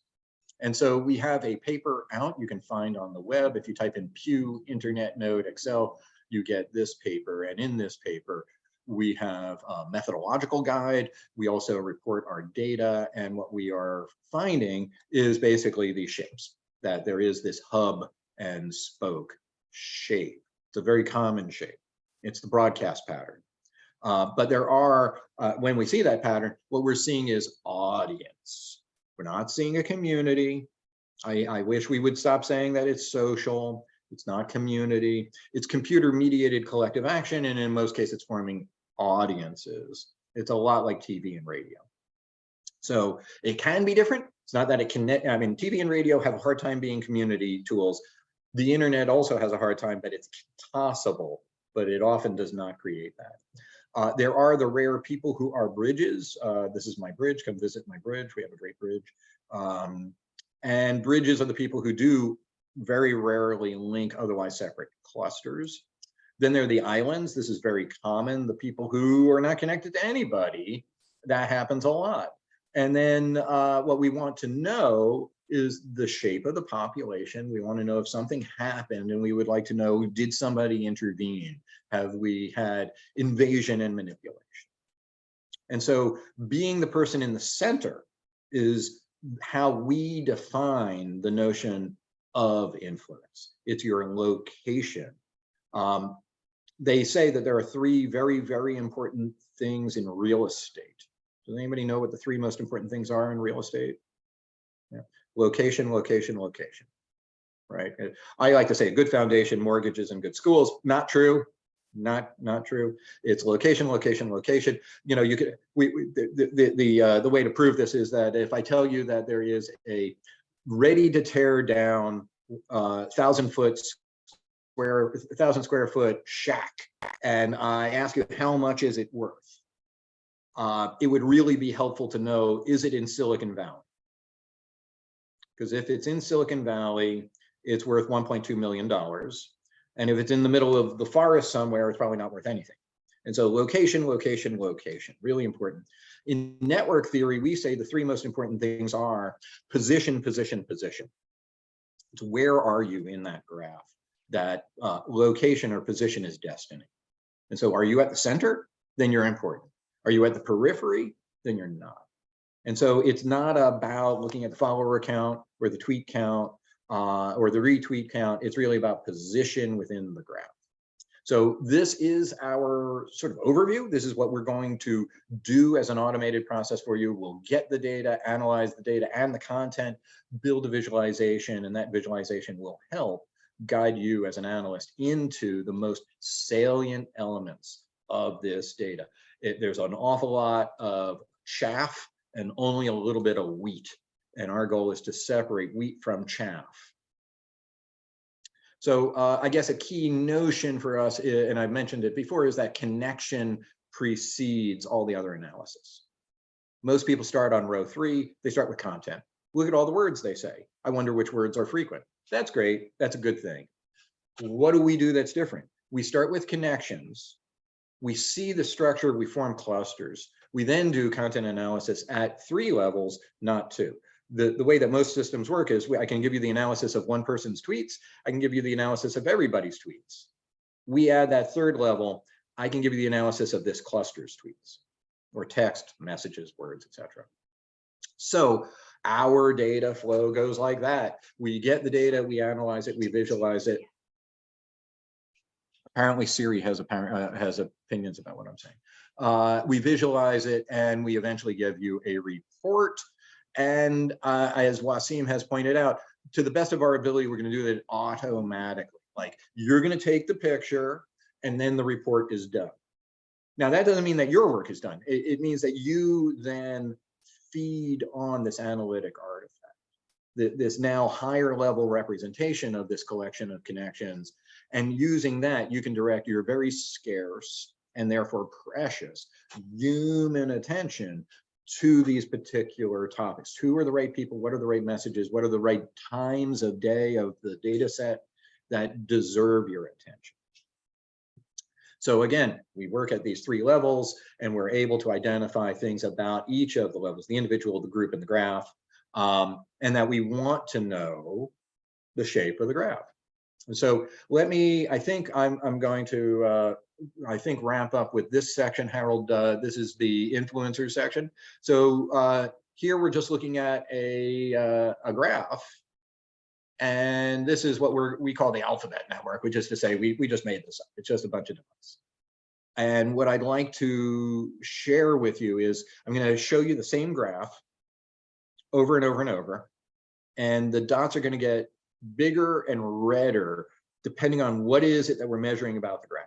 So we're not measuring anything right now. There it is. It's the graph. Now we're going to measure how many lines touch each dot. Okay. How many lines touch each dot? I and K. How many lines touch I and K?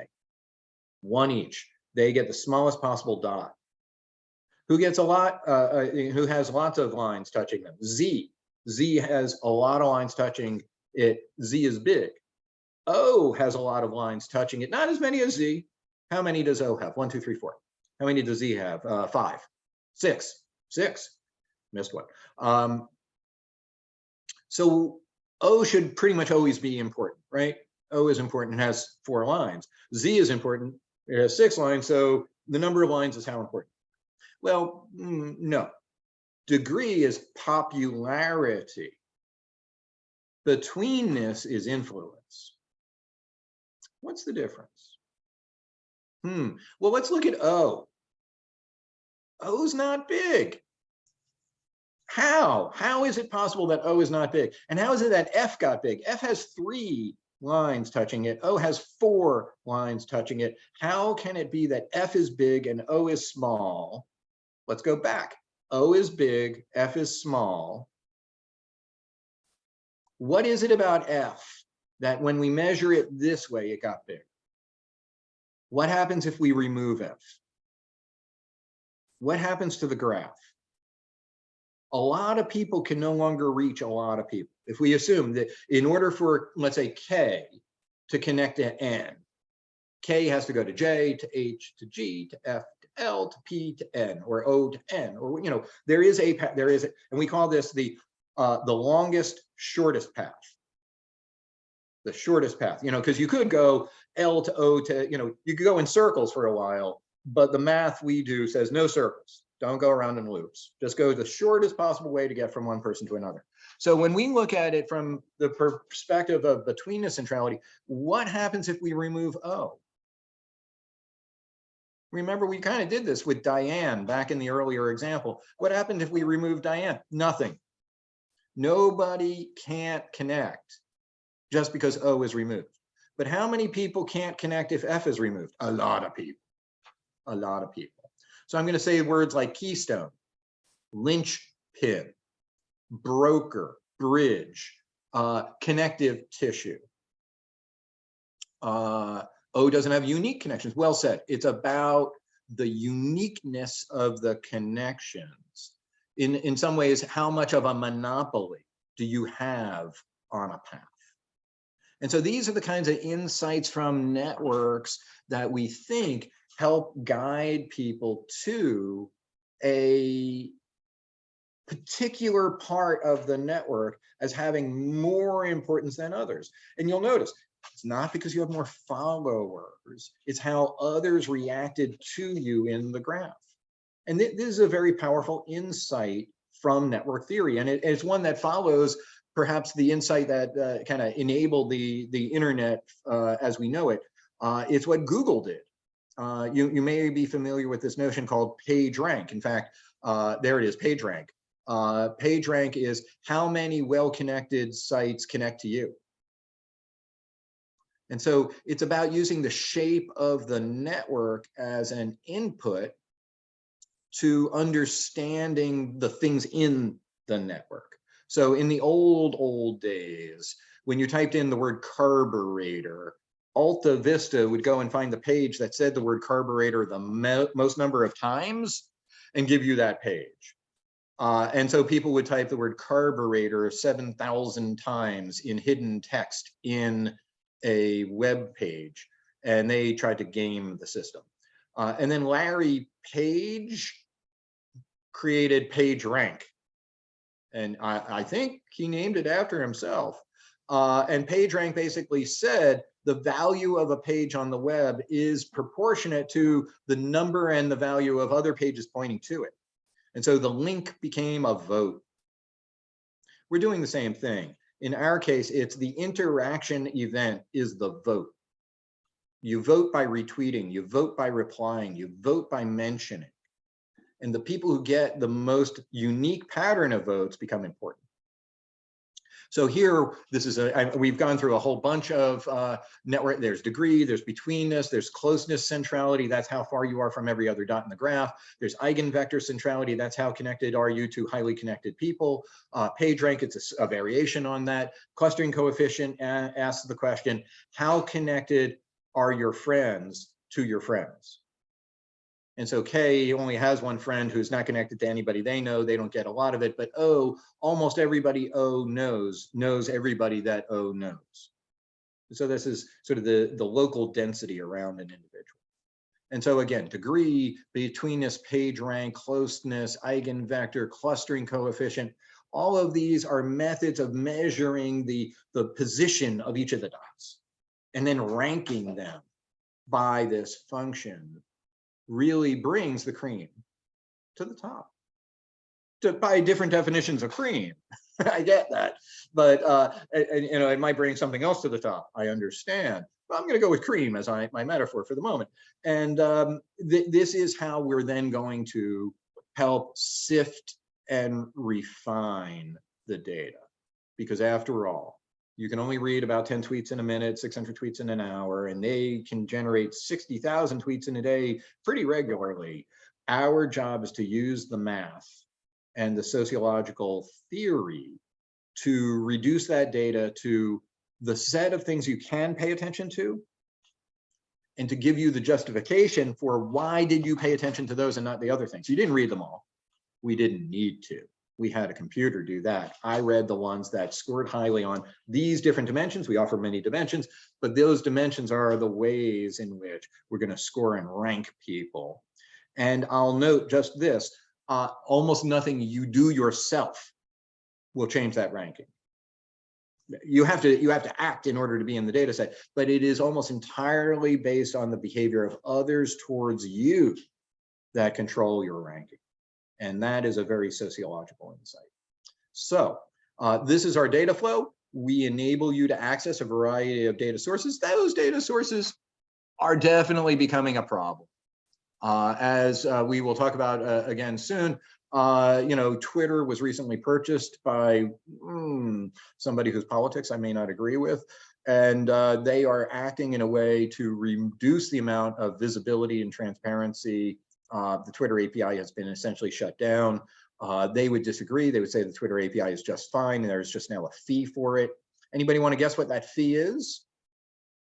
A rhetorical question. I'll tell you what the fee is. It's $42,000 a month for 1 million tweets. The NodeXL team was routinely consuming 1 million tweets a day for $0. And so this would be like the New York Stock Exchange saying, I'm sorry, you're not allowed to see what the stock prices are. Okay, it would be like Exxon saying, I'm sorry, you can't look at our account, the accounting for the stuff.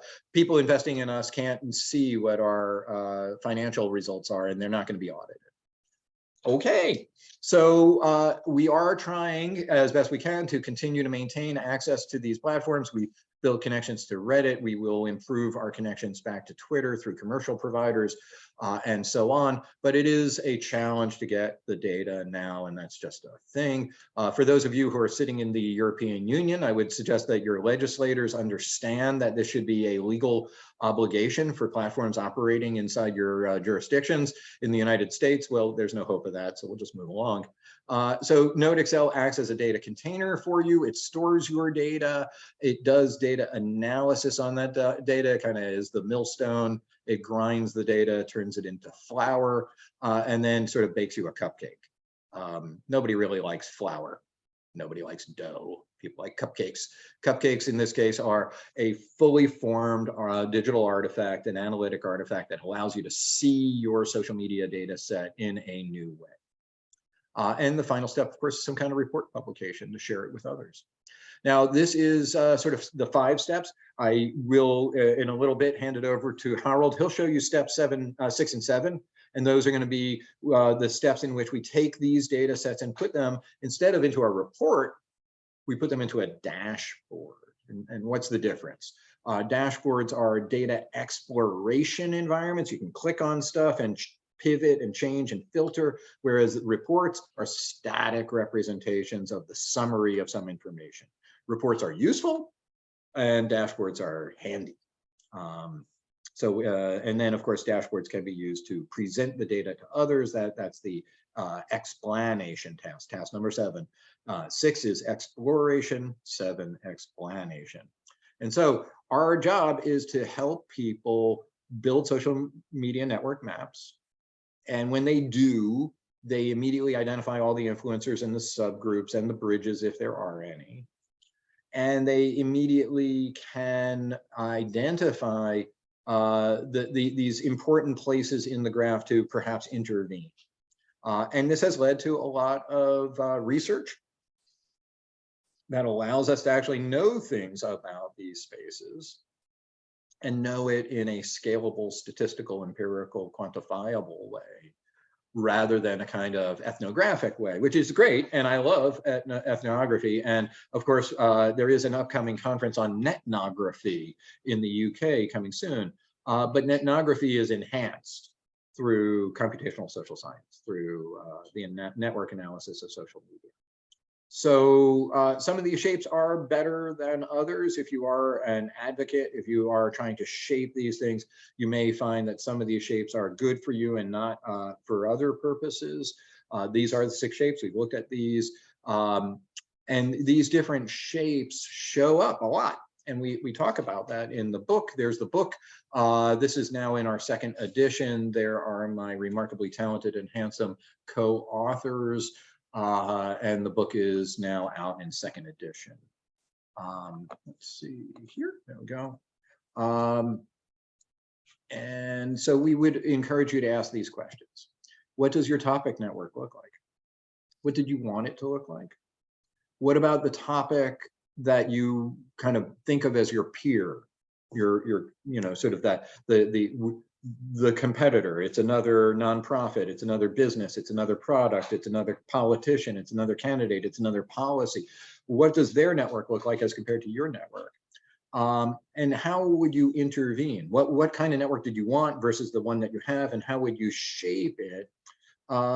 It's worth noting that not all of these shapes are perfect, and that you might want to go from one shape into other phases to push the network into higher levels of complexity.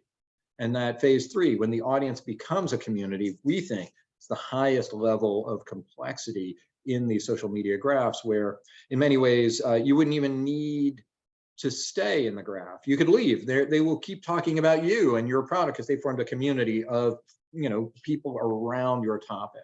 They're talking about your barbecue. They're talking about your smartphone. They're talking about your product or service. And so some shapes are better than others. It's true, but for different purposes. There is no one shape that's good for all purposes. In some cases, community can be a sign of failure. And so here is a grid that suggests in what way can network analysis tell us something about how to navigate, how to go from where you are to where you want to be. So let's see, I think we're coming up on break time. Harold, did I miss any topic that you'd like me to cover? No, that's fine. I think maybe you can give a short introduction into handmade networks. Okay, yeah, how to manually enter some edges. Very good. And I think I'm going to do that. I'm going to try to get two birds with one stone. This is the NodeXL Pro Cloud Edition. Some of you are Mac users, and you may have NodeXL Pro Cloud Edition. It's the same. There are just a few tiny little differences between them. Largely, the differences are up here. I hope that you can see these little buttons up here. Can you see those buttons?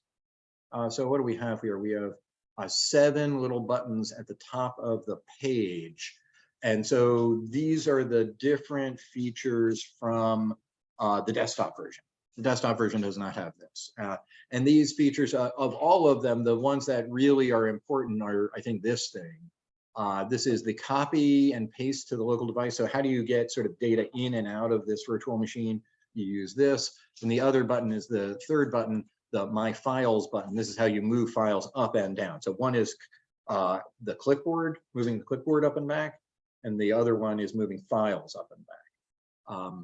So what I'm going to do is attempt to create a network entirely by hand, manually.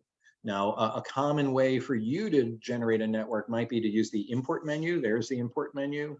And you can see that we could import from BrandWatch or Flickr, MediaWiki, Reddit, TweetBinder. These are Twitter data providers. Twitter itself, but it now says limited because, of course, anybody who has $42,000, well, let's go in together on that one, okay? YouTube is another possible data source. There'll be others. So what we will do in this case is not use any of these importers. We're going to do it by hand. And so I'm going to show you how to like manually make an edge. And so I'm going to type in my name here, and I'm going to suggest that I have a relationship here with Harold. He's a colleague, and I'm going to say colleague, and I think I spelled that correctly. That'll be good enough. And now I'm going to show the graph, and lo and behold, I have a graph. I have the colleague graph. I have a relationship between one dot and another. I'll note, however, that there are no arrowheads. And that's because at the moment, NodeXL thinks that this is a, quote, undirected graph where all relationships are mutual. I'm going to shift that to directed, and then I'm going to refresh the graph. And I think you will now see a tiny little arrowhead. And that is the difference between a directed and an undirected graph. But Harold over here, I think he has a connection to Wasim. And all I have to do now is refresh the graph, and we're going to see that, oh, well, we now have 2 edges, 3 dots. The dots are the vertices, the lines are the edges. And then Wasim might even admit to knowing me. That would be great. And then we would have a cycle, we'd have a graph, we'd have a little triangle now.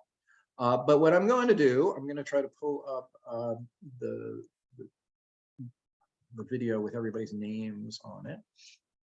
And I'm going to, if you don't mind, I'm going to say each of your names. And I'm going to start with Emily. Thank you, Emily. And Emily, what I'm going to ask you to do is just say somebody else's name. And so no real pressure here. You get to pick another person from the class. And while we're doing this, if Jonathan.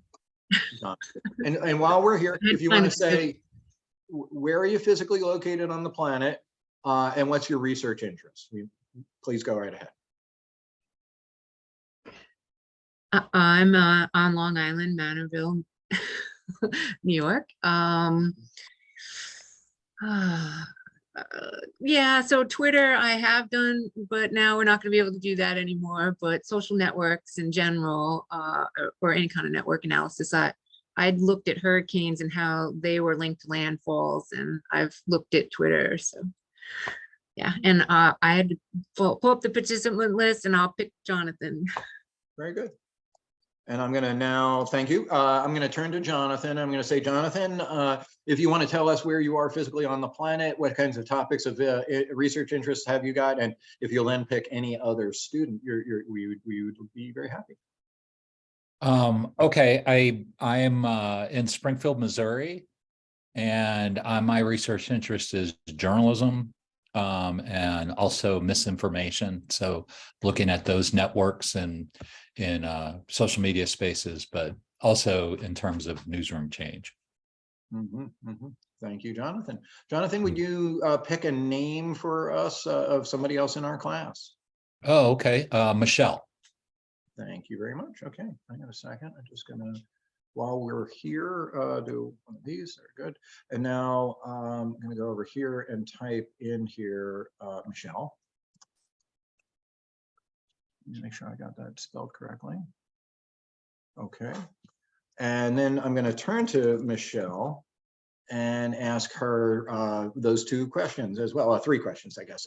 So where are you physically located? What's your research interest? And then you get to pick another person. Great. Michelle, I'm here in Florida in the United States. My research interest is in journalists and digital online harms and looking at conversations and tracking bad actors across the US. Thank you. I watched a bunch of your videos yesterday. I'm very impressed. So yeah, good work. Thank you. And we hope that you'll think that maybe an accounting software or radar system might play into that kind of an advocacy.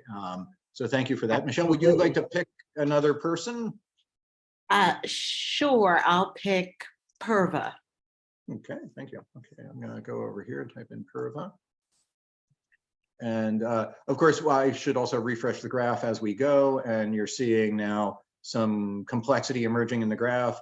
And before we go to Purva, I'm just going to do one little modification of the graph now. This is a button, it says visual properties, and this says autofill columns. What's that mean? It means that all of the things that make the graph have some kind of visual representation can be mapped here, kind of like a switchboard, to data. And so, for example, we could say that the data, the vertices have a label, and the label is their name. And so just by saying the vertices have a label and the label is their name, I've now put names on the dots.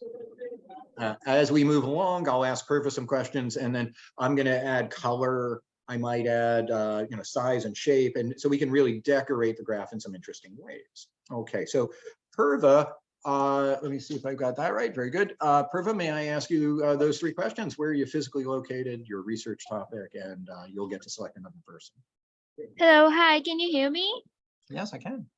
Yeah, I'm located in Mumbai, India, and I work with Dr. Michelle Ferrier. We both study online harassment against women journalists.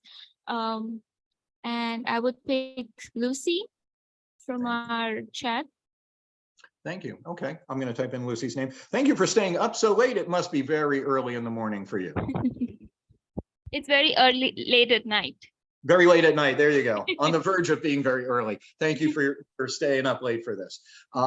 Lucy, we're going to hand the baton to you. I'll ask you where you are and what you're doing and who else you'd like to connect to. Yeah, hiya. My name's Lucy and I'm from Preston in Northwest England. My research interests are around social media influencers that create pregnancy and parenting content, and just sort of the harms and the benefits and the connections there. and I will choose Serkan. Very good. I'm going to go over here for just a second, and I'm going to type the word pregnancy. And I'm going to show you that we have a lot of topics already in the NodeXL Graph Gallery. And so I'll encourage you to also go to the NodeXL Graph Gallery and type in, and of course, this is valid for all of your research interests.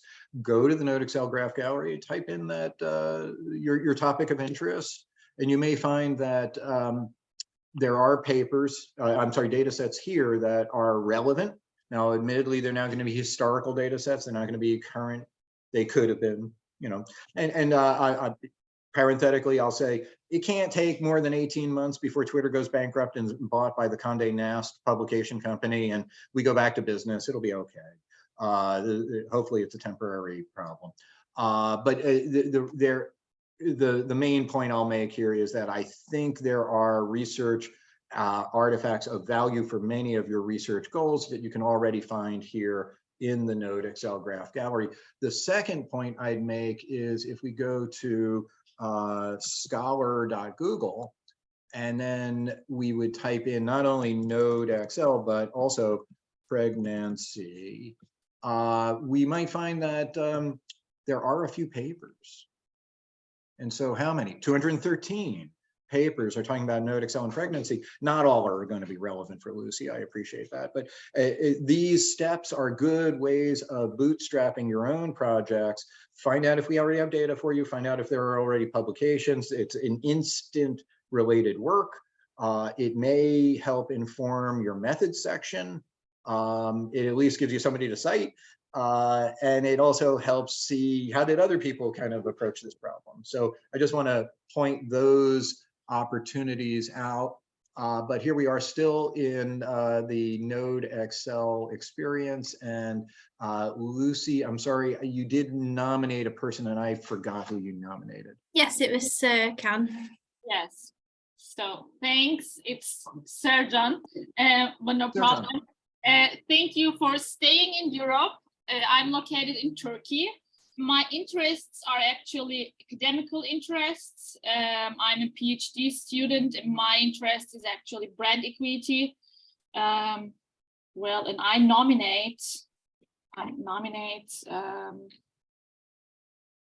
don't see that. Sorry, but I see all the names we've had before. Well, interesting point. Can't you nominate somebody who's already nominated? Maybe you can. Okay. No, I chose Ahmed Din. Okay. Ahmed, we have. I think we have two Ahmeds. I said Din. I think. Oh, I'm sorry, Ahmed Din. Okay, very good. And that's a really good point. In networks, can't have two Ahmeds, right? Because it's a GUID, globally unique. I mean, Ahmeds are more than welcome, don't get me wrong, but we're going to have Ahmed Makaresh and Ahmed Din. They're going to have to be explicitly, or we'd have to have Ahmed 1, Ahmed 2. It's a valid point to be made about the nature of network data. All of the identifiers must be unique. Okay, otherwise, basically you're merging two identities into one, which has its methodological value, right? Sometimes you decide, in fact, A and B are the same node and you merge them. Can be done. Just want to note the way you would do that is give them the same identifier. But at the moment, we're going to go and make the point that you really have to make sure that you're using the names uniquely. So it's a good point that we've made there. Ahmed, welcome. Hi, good morning, everyone. I'm glad to meet you all, like virtually here. As what you see, my name is Ahmed Din. I'm a PhD candidate in mass communication at Ohio University. I'm living in Columbus, Ohio, but originally I'm from Saudi Arabia. So my research interests are mobile journalism, audience behavior toward news consumption. And recently I became interested in social data analytics. So I have done 2 papers, one of them published. Hopefully, second paper is going to be published as well. I'm focusing about this, the political presidential campaign or tracking the conversation via hashtag on Twitter about the US presidential campaign. So, and yeah, I can pick Muhammad or Muhammad, yeah, Muhammad Hushaim or something. How can we spell Okay, that? Mohammed.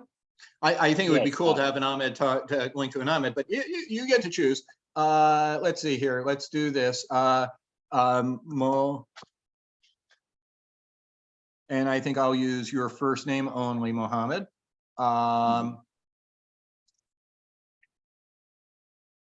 And please, yeah, share with us your location, your interests, and then you get to pick. Hi, I'm in Harrisburg, Mississippi, and I'm interested in the impact of Western media consumption on the change of behavior of Saudi's consumers. And I'd like to pick Ahmed Makharish. Very good. Okay. Hello, do you hear me? Yeah, I do. This is Ahmed Bakharish. Originally, I'm from Yemen, and I'm staying in Hattiesburg, Mississippi as well, doing my PhD. Oh. My area of interest is trying to combine between both citizen journalism from one hand and the investigative journalism from the other hand. So I'm looking for citizens' contributions to the investigative reporting. I can pick Jeffrey. Very good. I'm going to jump in and show you perhaps some material in the graph gallery, Ahmed, that I think might be relevant. One word for citizen journalism, or a word that is associated with citizen journalism, is OSINT. Are you familiar with OSINT? That's open source intelligence. And so these are often people who are. Is it related to the Bellingcat as well? Bellingcat is an example of OSINT. Yes, So a lot yes. of the sort of investigative citizens organizations that use They are doing great work.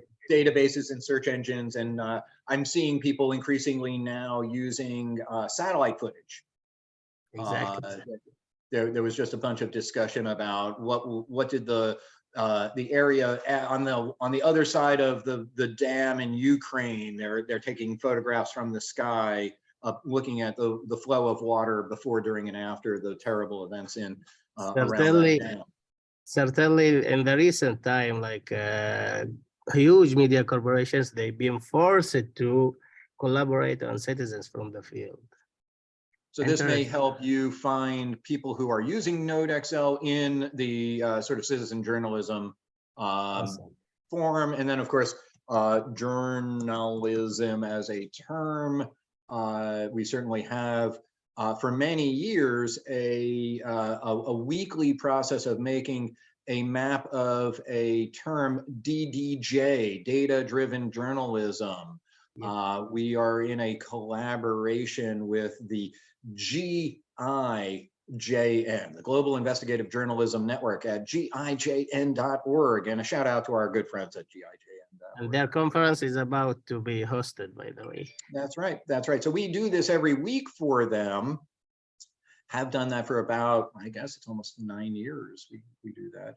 And that is a way for data-driven journalists to themselves get a quick summary of the discourse around data-driven journalism, which is, I guess, kind of our meta point, right? Even if you care about DDJ, and you do, it's hard to keep up with DDJ. And so this is the report about DDJ. This, of course, was one of the last ones we did from Twitter. But if we now look, you'll see that we're now looking at data journalism in red. And in a few weeks, we may be restoring some measure of access to Twitter, and we'll talk about all of the issues with Twitter. There are conflicts, whether or not it's even worthy of our time to pay attention to Twitter as it actively turns itself into 4chan. I assume everybody knows what 4chan is or was. So, okay, so let me go back to where we were. Ahmed, you nominated, I think, I'm sorry, may I ask you to remind me who you nominated? Jeffrey? Jeffrey, okay, thank you so much, okay. Hi, I'm Jeff. Hi, Jeffrey. I'm located right outside Cincinnati, Ohio, and primarily interested in computer media communication, also technology and learning. Great. And I will nominate Julie. Julie. Very good. Yeah. Hi, everyone. I'm a professor. I teach public relations and research in that space, mostly internal communication, also kind of how we assess value in public relations. I'm teaching a new class this fall. We have a new social media insights lab. I'm familiar, I use Brainwatched, but I'm trying to maybe do a little bit of network analysis for my students this upcoming fall. That's really cool. Can I also point you to some PR related materials in Graph Gallery? So if we just type in the word PR, that may be just a little too vague. Hang on a second. Let's go to PR with the hashtag. There we go. So we get a lot of stuff like SM Profs, and I believe we also have PR News, PR Week UK News, and in every case, the hashtag PR is present in these data sets. And of course, you could do this not just for the hashtag PR, but for, and there's PR Profs. But we also could do this for any particular brand name. Okay. And indeed, we do this for many brand names and compare brands to brands. You know, in what way is Tesla similar or different from Honda and so on. But here is the PR Profs report. And there you are. These are the 10 most influential user accounts in the context of talking about PR Profs. I don't know if any of those names are familiar, but I did want to point out this is an example of sort of turning the tool on itself, right? You can turn NodeXL on the people talking about it. That's why we do DGJ and we do PR Profs and SM Profs or social media professors. And so until Mr. Zuckerberg ruined the word meta, I used to love that word. You know, when the going gets tough, the tough go get meta. But not anymore. But there you go. So there we have it. I just want to show you what happens if you don't complete an edge, though. I typed in Julie, and then I said, "Hey, show me the graph," and look what happens. Can't do that. Why? Well, that edge is not complete. Got to have complete edges. It does not know what to do if you don't have complete edge. So, Julie, we ask you, would you pick somebody else from our group? Trying to think who has not been selected here. Has Deborah? Did I? And it's an interesting self-imposed limitation to not pick the picked, but you could, but we'll go with Deborah. Hi, all. I'm located in Chicago in the United States. My primary research interest is in healthcare communications and marketing. Let's see. Who to pick here? I'll pick Xiaomei. Okay. Thank you. I'm here in Fairfax, Virginia, United States. My research is mostly on parenting, like parents sharing their children's information on the internet. So I'm here to learn this NodeXL because I'm teaching content analysis class in the fall. So I'm trying to see how I can build, the content analysis on top of, getting all this massive amount of data for my students. Yeah. Very good. We'll talk about content analysis, and let me just go back up for a moment. Deborah, you said you were interested. Repeat the topic of interest. I'm sorry, my brain has a very small buffer. No, that's okay. It's healthcare communications and marketing. Thank you. Yeah, okay. Health, and so I'm just going to type the word health. Again, my point is to kind of show you that we have a lot of assets in the archive already about health communication. I think, of course, Wasim early on showed you his work in which he is doing research on things like COVID denialism, 5G. There was an allegation that the new cell phone network technology causes COVID. So these are health disinformation campaigns. So I did just want to point out that, pretty much any health issue, the word health or the particular disease condition or malady condition or treatment condition, if you type it in there, you often will get data sets. And of course, the second thing you do is to come over here and type in, let's say, health and communication, and you're often going to find some really useful papers that may already have touched on some of the topics and then offer some guidance to you as well. And then I heard from Xiaomei that your topics of interest, and I'm sorry, Xiaomei, could you repeat your topics of interest for me? Yeah, I'm more interested in how parents share their children's information on social media. Yeah, just parenting. Right, so let's type in parent, and we're going to see quite a bit of parenting discussion in here, particularly like educational discussions, edu-Twitter, that kind of thing.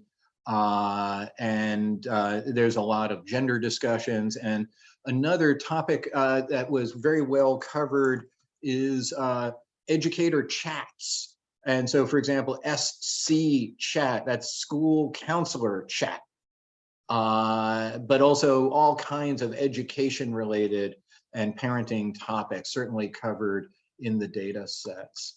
So that's a good one. And Xiaomei, may we ask you to nominate, I guess, let's see, I think, who's not yet nominated? Hi, Mark. Just to say, I wonder if we should take a break. That's right. We're just about to wrap up the handmade graph. Okay. What I guess I'll do is, Xiaomei, I'm going to link you to Harold. And then I'm going to do, well, I'm going to show you what we see over here. And so now we've got this kind of kooky graph. I'm going to lay it out again using a slightly different layout. Oh, wow, that made a big difference. So this different layout style, Harold Karin did a big change in terms of the structure of the graph. I'm just going to go on and say, I can also do things like color. I just type the color names into the color column in the visual properties section of the edges. And now I'm essentially changing the color of the edges, but then I also might be interested in changing the color and size of the thing that represents the people. And so, for example, let's do this. We're gonna do it like that. And this, that's gonna put everybody's name on them. Okay, everybody's labeled now. And now I'm gonna give people red, green, blue, yellow. Let's see, I'm out of colors. I think we have a color picker right over here. So I could just pick out colors and give people a color. And you'll notice that when you pick a color in that way, you get the RGB value for that color. And then I could also just copy these colors to other people. They could have the same colors or different colors. And I could put this like that, and then a little bit like this, and then so this can be as arbitrary as you like it to be, or it could be very systematic, like students are one color and teachers are another color. But then we can also do size. Size could be anything. It could be grade point average. It could be wealth. It could be follower count. It could be something related to how often the person uses a word from a vocabulary list. And so that's out of bounds. So I'm just going to make up some sizes for people, give everybody a different size. And you've got a lot of control over a formula if you want for size for each of these people. Refresh the graph, and now they have different sizes. But what about shape?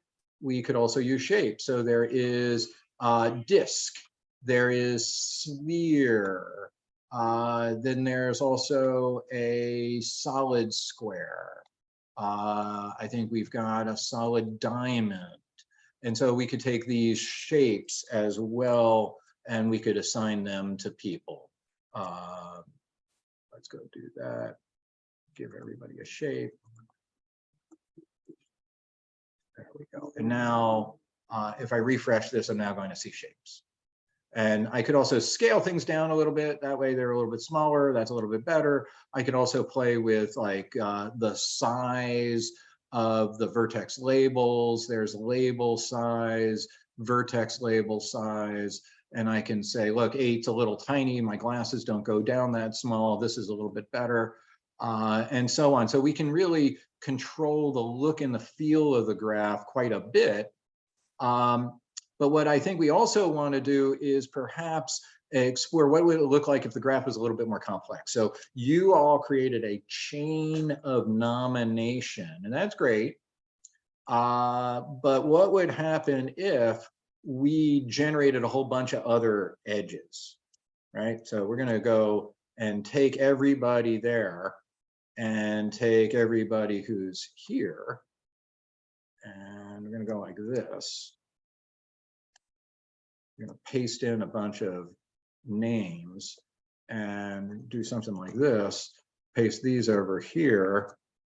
And then go grab a few of these and paste them in here. And so I'm just making up edges, right? I'm just creating connections where there were none. But every time I do that, I'm creating a pair of links. And notice I didn't quite finish my job. I'm going to need to have all edge pairs complete. So I'm going to come in here and I'll add some names as well. So just a second, go grab some of these names and I'll put them over here. So this is something that you might do yourself if you're analyzing data that you're manufacturing yourself. So let's undo that little error and we'll go like this. And so just have to trim off those last pairs that are not correct. Okay, what's going to happen now is if I refresh the graph, we're going to have a much more complex structure, right? And this is, you know, lots of people are connected to lots of people.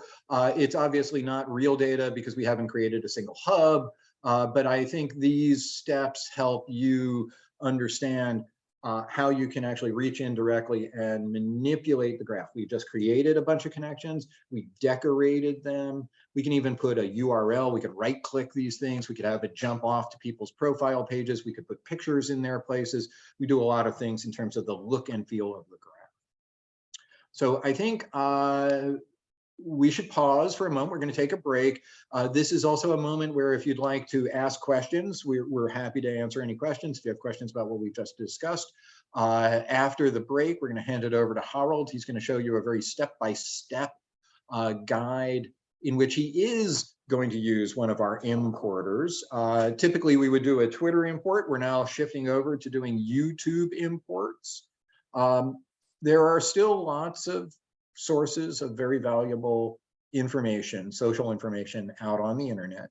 And despite the recent changes, I believe you as analysts still have the opportunity to use tools like this to get at very important and useful information that can help your research and your journalism. So with that, let me hand it out to our students to see if there are any questions. Great, thank you for using the little hand thing. Ahmed, go ahead. Hi, Mark. So just to have like a couple of questions. So the first question that I have, it's a general question about the NodeXL, I mean the version. So is there any difference between like NodeXL for the desktop, NodeXL Pro Insight, NodeXL bundles? So this is the first. That's a good question. Let me take those apart. So all versions of NodeXL are identical, but NodeXL and NodeXL Pro Insights are not the same. You're going to see what NodeXL Pro Insights is in the next hour. Harold will be demonstrating a NodeXL Insights. I believe that's the case, right? Harold, you're doing an Insight. Yeah, okay, that's what I. So you're going to see what Insights is. Insights, the short answer is Insights is Power BI. If you've ever heard of Power BI, that's what Insights is. But to further clarify, what's the difference between NodeXL Pro and NodeXL Basic? There is a difference. Basic is free, it has a lot of limitations. NodeXL Pro, not free, it has fewer limitations. What's the difference between NodeXL Pro and NodeXL Pro Cloud Edition? There is no difference, except that NodeXL Pro Cloud Edition looks like this. It gets these extra buttons at the top. It lives inside of a web browser. It only works if you're connected to the internet, and it uses the Amazon Web Service to deliver Office, Windows, and NodeXL to you through a virtual machine. So there's a cloud version of NodeXL and the desktop version. They're otherwise identical. There are pricing differences, largely because we have to pay Amazon every month for your computer, the rented computer. And then there is a difference between NodeXL Pro and Insights. Insights is the version that moves the data into Power BI. Does that answer that question? Yes, that's mean like Noodle Insight. It's like another software like Tableau, for example, for the visualization. Exactly. Exactly. Okay. Yeah. Power BI is Tableau. That's exactly okay. right. So let's assume that I got like a student license for the NodeXL Pro. Do you still have access to the NodeXL Insight, or should I got a new license for the? You have to get Insights as well. I mean, we'll do one or two for as a courtesy, but if you're really generating a whole bunch of them, then you would go for that bundled license. In Student Insights, Student NodeXL together, and that gives you the ability to publish these things to the cloud and get these dashboards, and you'll see those dashboards in just a little bit. All right. Thank you, Mark. Appreciate it. My pleasure. My pleasure. Sir John, may I ask your question? Yes, it's linked to your what you actually did before.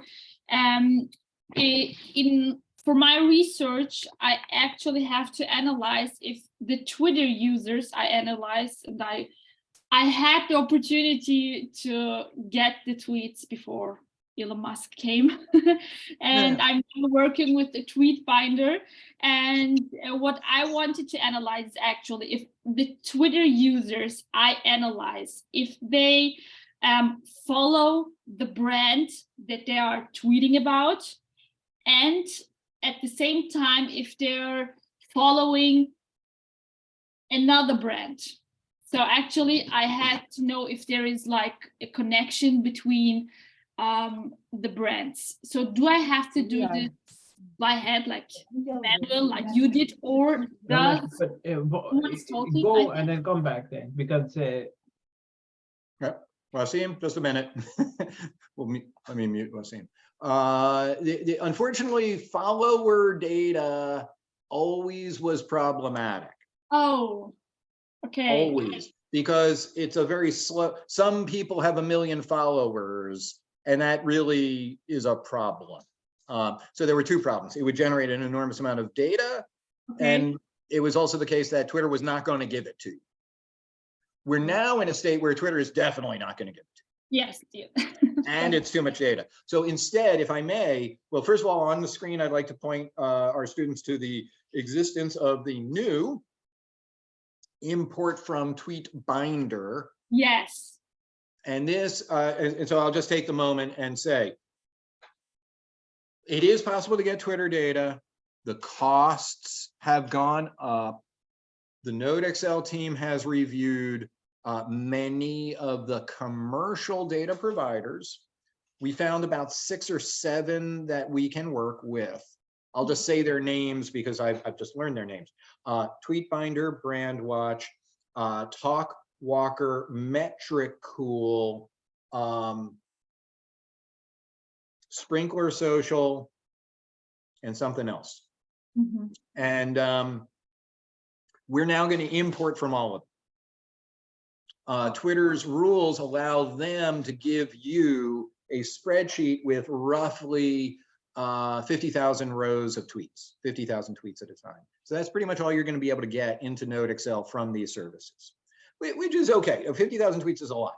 For what I would recommend you do in your case is your query would have to be, to Tweetbinder, would have to be brand name 1, yes, or brand name 2, and then you would see those people who mention both brand name A and B, or 1 and 2, but you can no longer, you really cannot see who follows who. Now you could manually go and look. It's a lot of work. It is a lot of work. And you know, it's a lot of work. I mean, let's just say person A does follow person B. You have to go and look at all of person A's, who they follow. What if they follow 100,000 people? It happens, they do. What if 100,000 people follow them? So it can be impractical. I do think your idea of, I'm interested in finding the people who are mentioners of both brands is interesting and can still be done with things like Tweetbinder, Brandwatch, Metricool, Talkwalker, et cetera, et cetera, et cetera. And that this is the dialog box. You'll download their workbook and then you'll go and import it. And what do we do to it? We're not just reading the workbook. We're breaking the tweets into edges. That's the key insight of NodeXL. Break it into edges, then build all that network stuff. So, Sir-John, does that answer your question? Yes, unfortunately. Yeah, well, better to know, right? I mean, yeah, of course, better to know. And again, as Wasim has pointed out at the top of our discussion today, we're very happy to meet with you one-on-one and have a methodological discussion. I mean, in part, it's how could you best use our tool, but of course, it's also more broadly, how can this research be done to get the job done? We would like there to be good scholarship and good journalism about social media. When you see the insights dashboard, I hope you will think to yourself, our goal goes something like this. Think about weather reports in journalism, weather journalism, climate journalism. There are a lot of people with PhDs and big computers making tomorrow's weather forecast. And then there is an enormous cadre of journalists who are weather forecast communicators. They're not weather forecasters, they're communicators.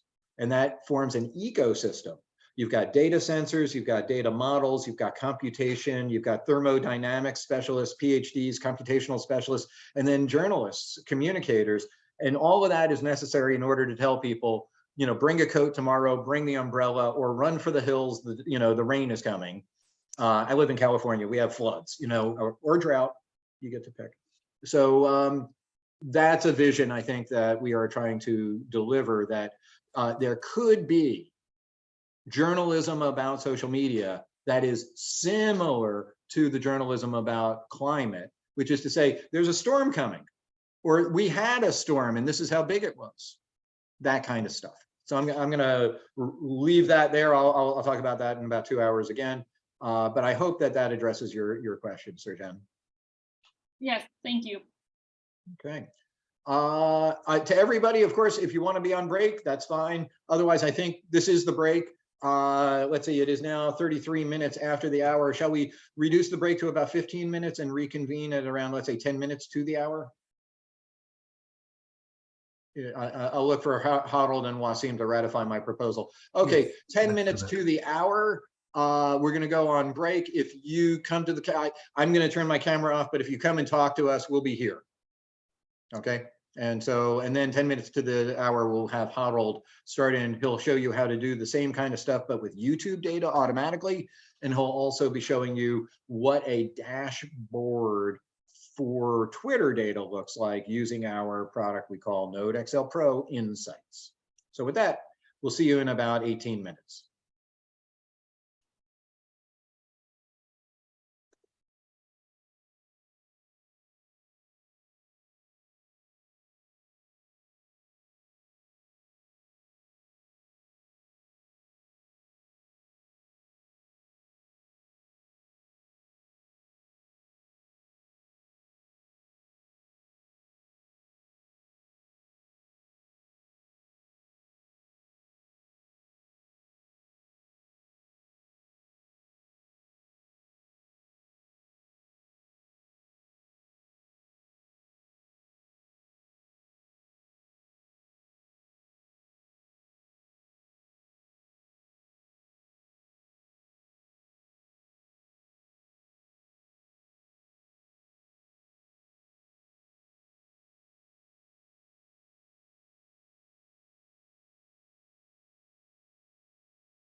Mike.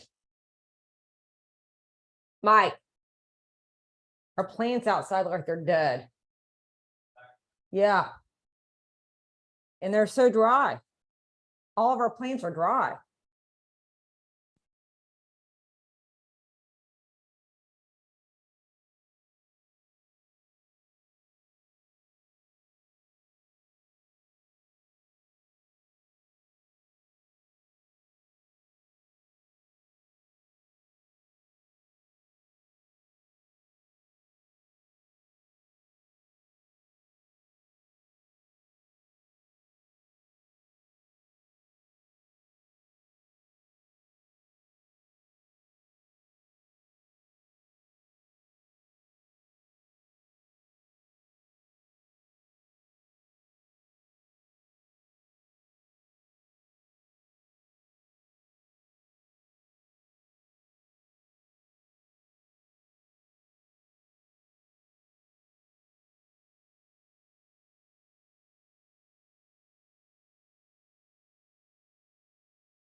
Welcome back, folks. We'll be starting up in just a moment.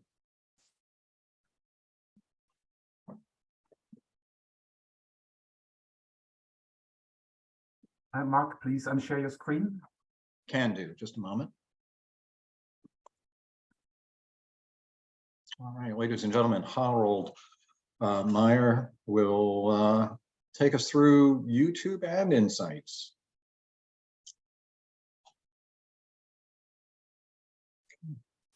Welcome back, everyone, and I'm going to hand it over to Harold. Thank you. Actually, I will start with a couple of practical remarks about NodeXL. Yeah, just a second. All right. So let's get going here. Yes, so first of all, let's talk about some system requirements. Mark has mentioned, yeah, we have the cloud edition for Mac users. So that means, well, NodeXL runs only on Windows machines. And well, if you have a RAM on your machine, well, the more the better. That's the general thing. So if you think about networks and network sizes, NodeXL Pro cannot handle networks with like 1 million edges or hundreds of thousands of vertices or nodes. So here's about a guideline that if you have like 8 gigabytes of RAM, you can handle about maybe 20,000 tweets, maybe 30,000, which may turn into 50,000 edges and 20,000 vertices. And well, the more RAM you have, then you might get up to 100,000 tweets with 200,000 edges and 80,000 vertices. So keeping that in mind is very important when trying to analyze networks. So well, this is what well, NodeXL will look like after a complete social network and content analysis. And I will show you how to do that in 2 ways. One way is using automation to have everything automatically calculated, and for you to better understand what's happening to get to this end product, we'll do the step-by-step analysis as well. So you've seen this pipeline here. So from data import to visualization to publishing, at the bottom we see automation with data recipes, and that's really the key feature of NodeXL, because there are lots of steps that need to be performed to run the social network analysis and the content analysis and to visualize the data. And with these data recipes, we can do this just with a couple of clicks. Well, here is another overview of what data that you can import. So maybe you have already some network data sets that are GEXF files, GDF files, GraphML, UCINet, PAGIC. You can import these into NodeXL. You can also import workbooks that are in Excel data format or CSV format. That's no problem. Then we have the integrated data importers that you see on the left here also. So we have added Reddit just recently. YouTube has been there for quite a while. We have Flickr, Wikipedia, Twitter, not anymore, but I have another slide prepared for you to take a closer look at Twitter data. Facebook has been gone for a couple of years now. They have closed their APIs in 2019, just after we made some huge changes to our importers. But that's the way it is in the so-called post-API age. We've entered that already a couple of years ago, and now, well, step by step, the big platforms are taking away the data from the users. And well, Twitter was the last one to do that. Well, still they would give us the data if you pay for it. And well, next up is also Reddit. Even though we've just recently released the Reddit importer. Then shortly after, we heard that there will be changes to the API, and likely we will not get any data, but it's still not clear if we might get some through third-party data providers. There are also lots of network data sources out there. I've linked them in this slide. So there's a network data repository, lots of data sets, huge data sets also. There are lots of network tools provided by the Digital Methods Initiative in Amsterdam, also very much worth checking that out. On Kaggle, that's a Google platform where our researchers can upload their data sets. There you may find some network data sets as well.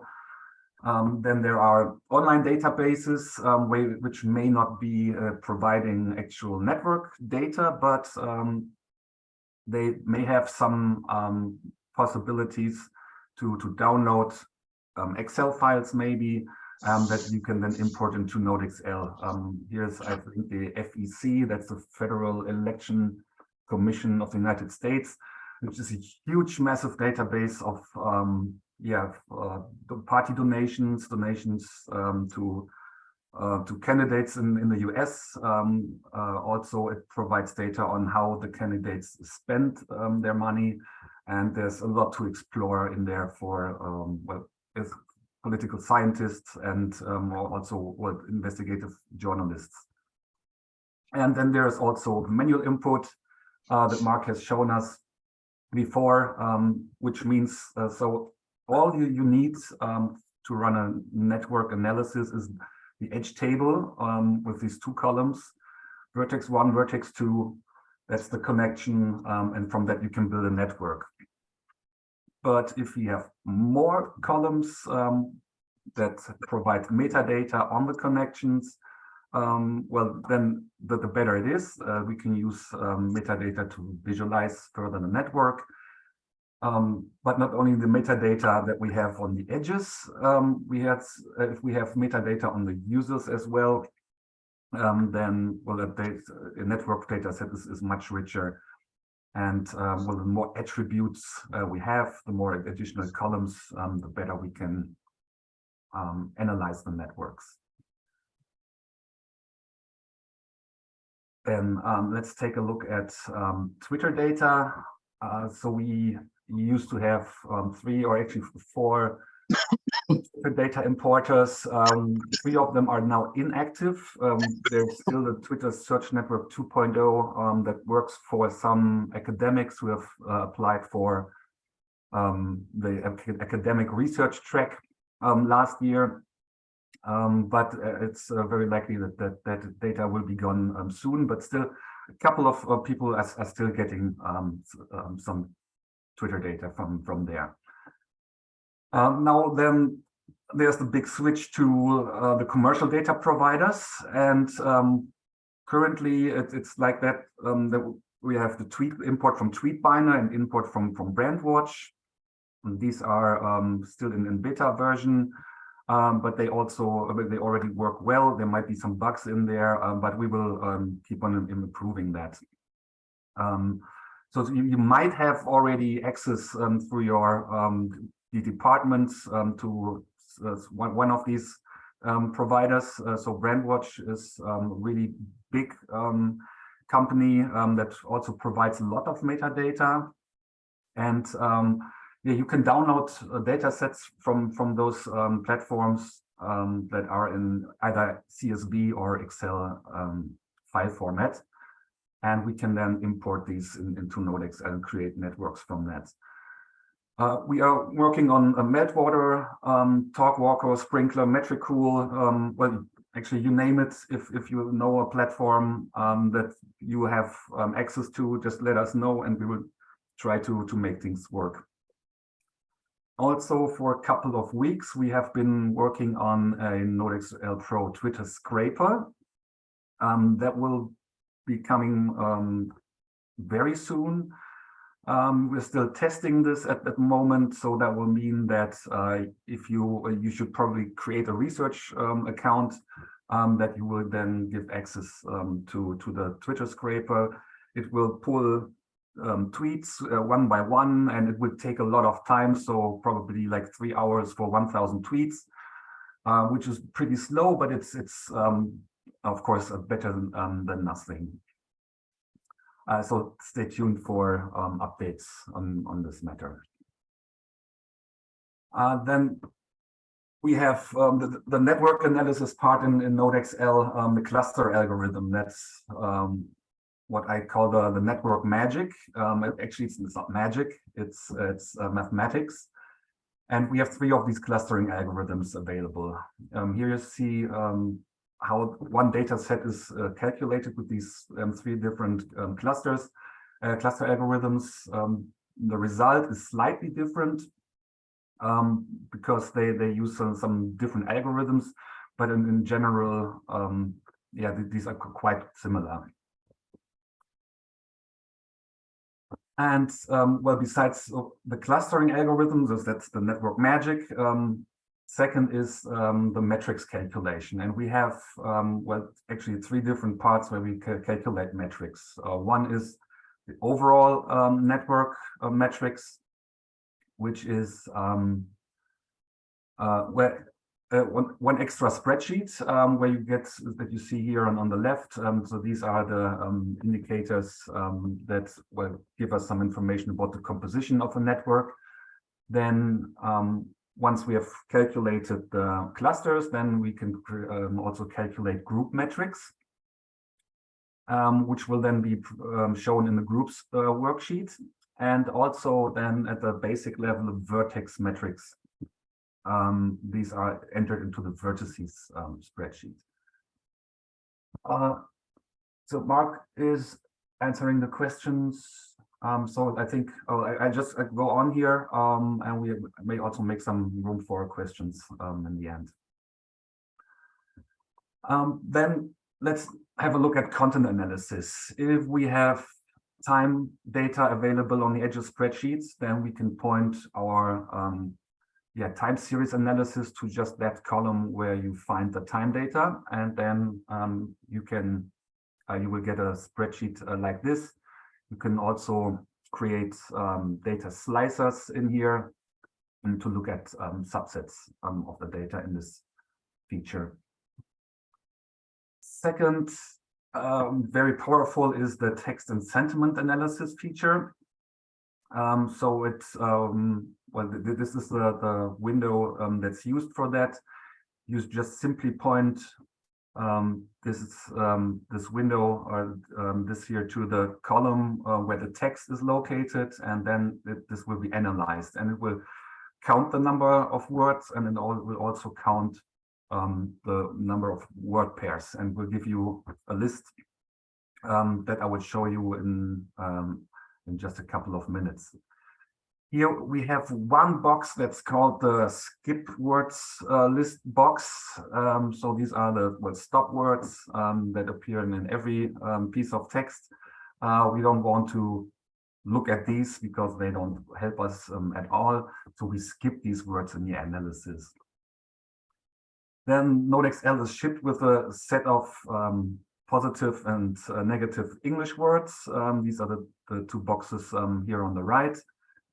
These can be customized as you like. You can add words, remove words. You can bring in your own list of words. You can also enter a third list in here, which could be your own keywords. And well, then click OK, and NodeXL will calculate this and create 2 spreadsheets, and also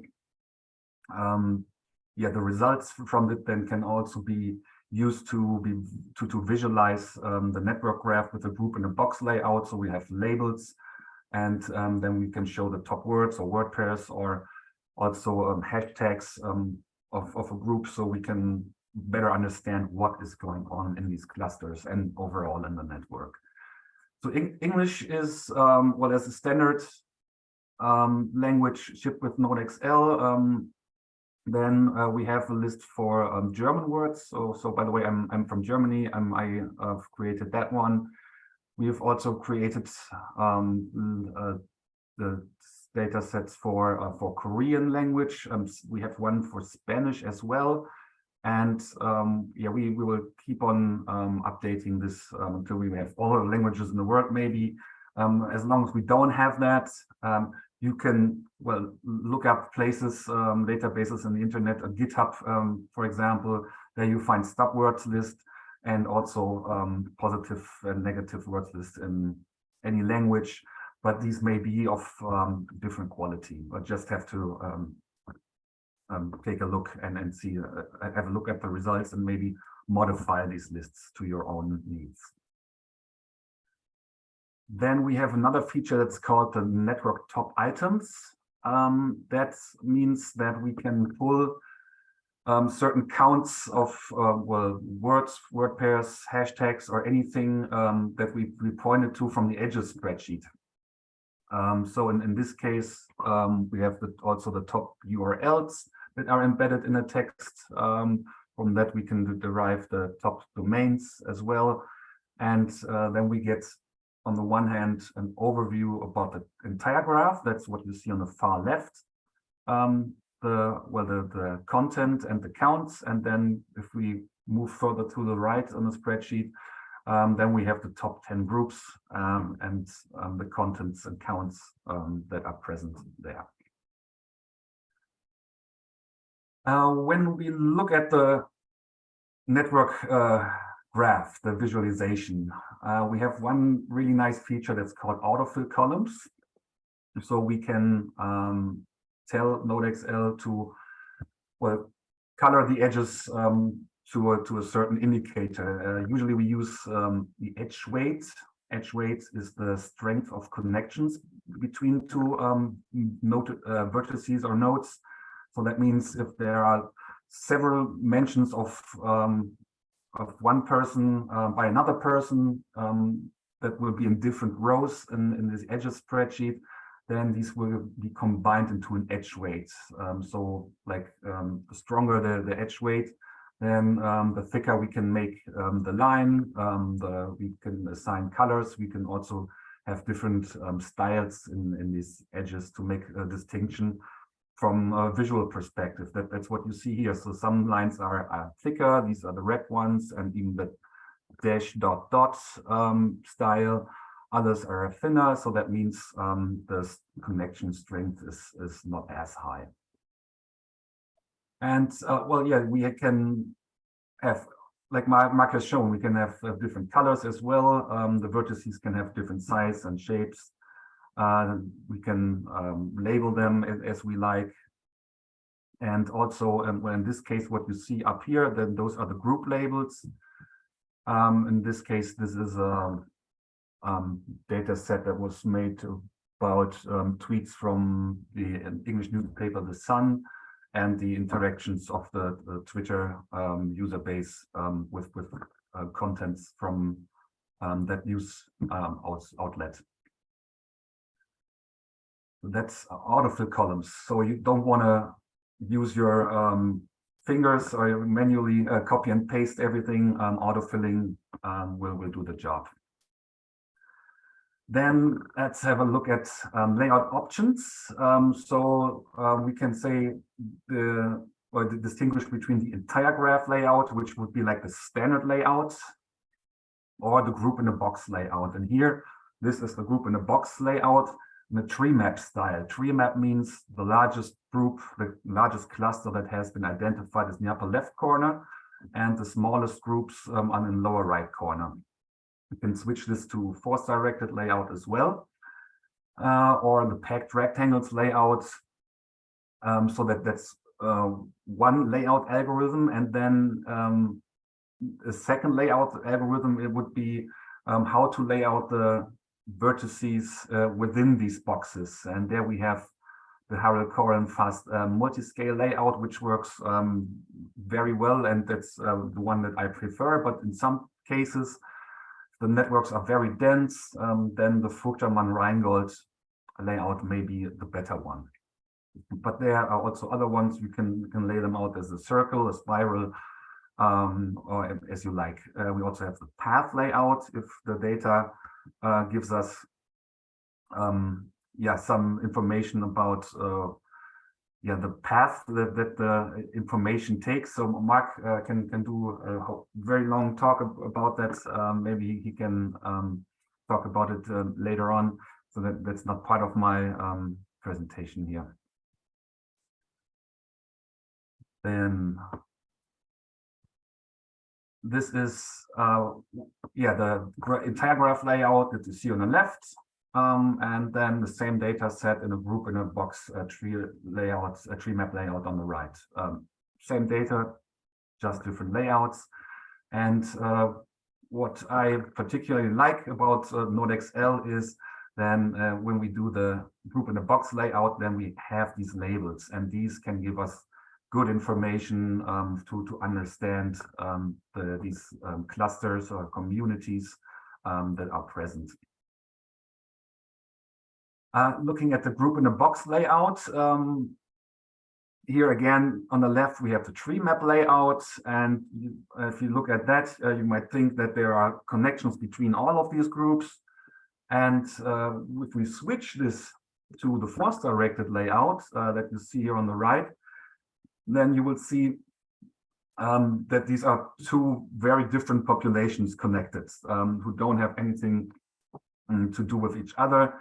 That's because this is a clash of hashtags. So that's the hashtag JKLive that was used by an American radio show, I think, and the other one was a German TV show. And that's how you see then the different populations are connected in different clusters, but they don't have anything to do with each other.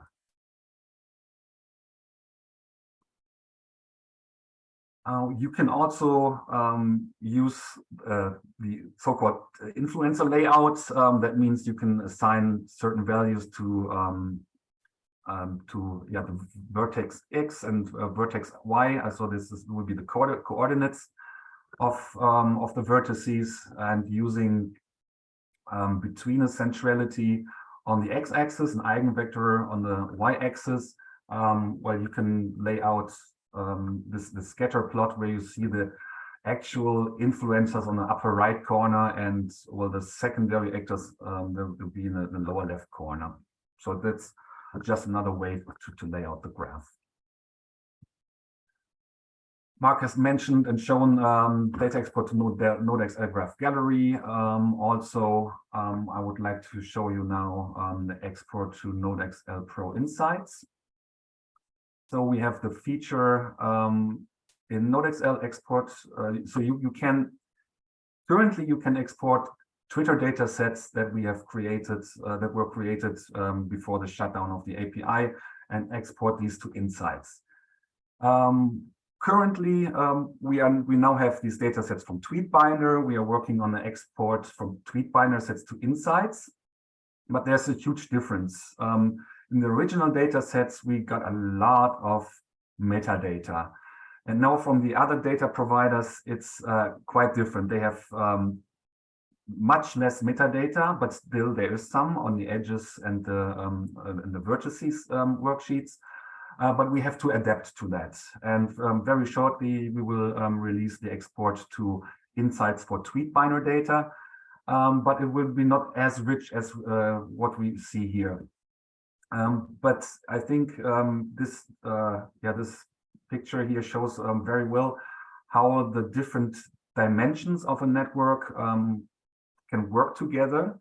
And it's actually the combination of network analysis that we see on the left, upper left, the content analysis that we see on the upper right, and the metadata that we see at the bottom. And if we upload this to NodeXL Pro Insights into a Power BI dashboard, then we can slice and dice all data points to our own needs. And I've added to our to this presentation a link to a sample report. I will open this up. I've shared the link already before the break, and actually I will open this up here in Chrome browser. The reports have been optimized for Chrome. If you look at them in Mozilla, in Firefox, some things may not look that nice, but so I think that this is the optimum browser to look at. But it will also work in other browsers as well. And well, here we have a network data set on a hashtag academic Twitter that was created in February earlier this year.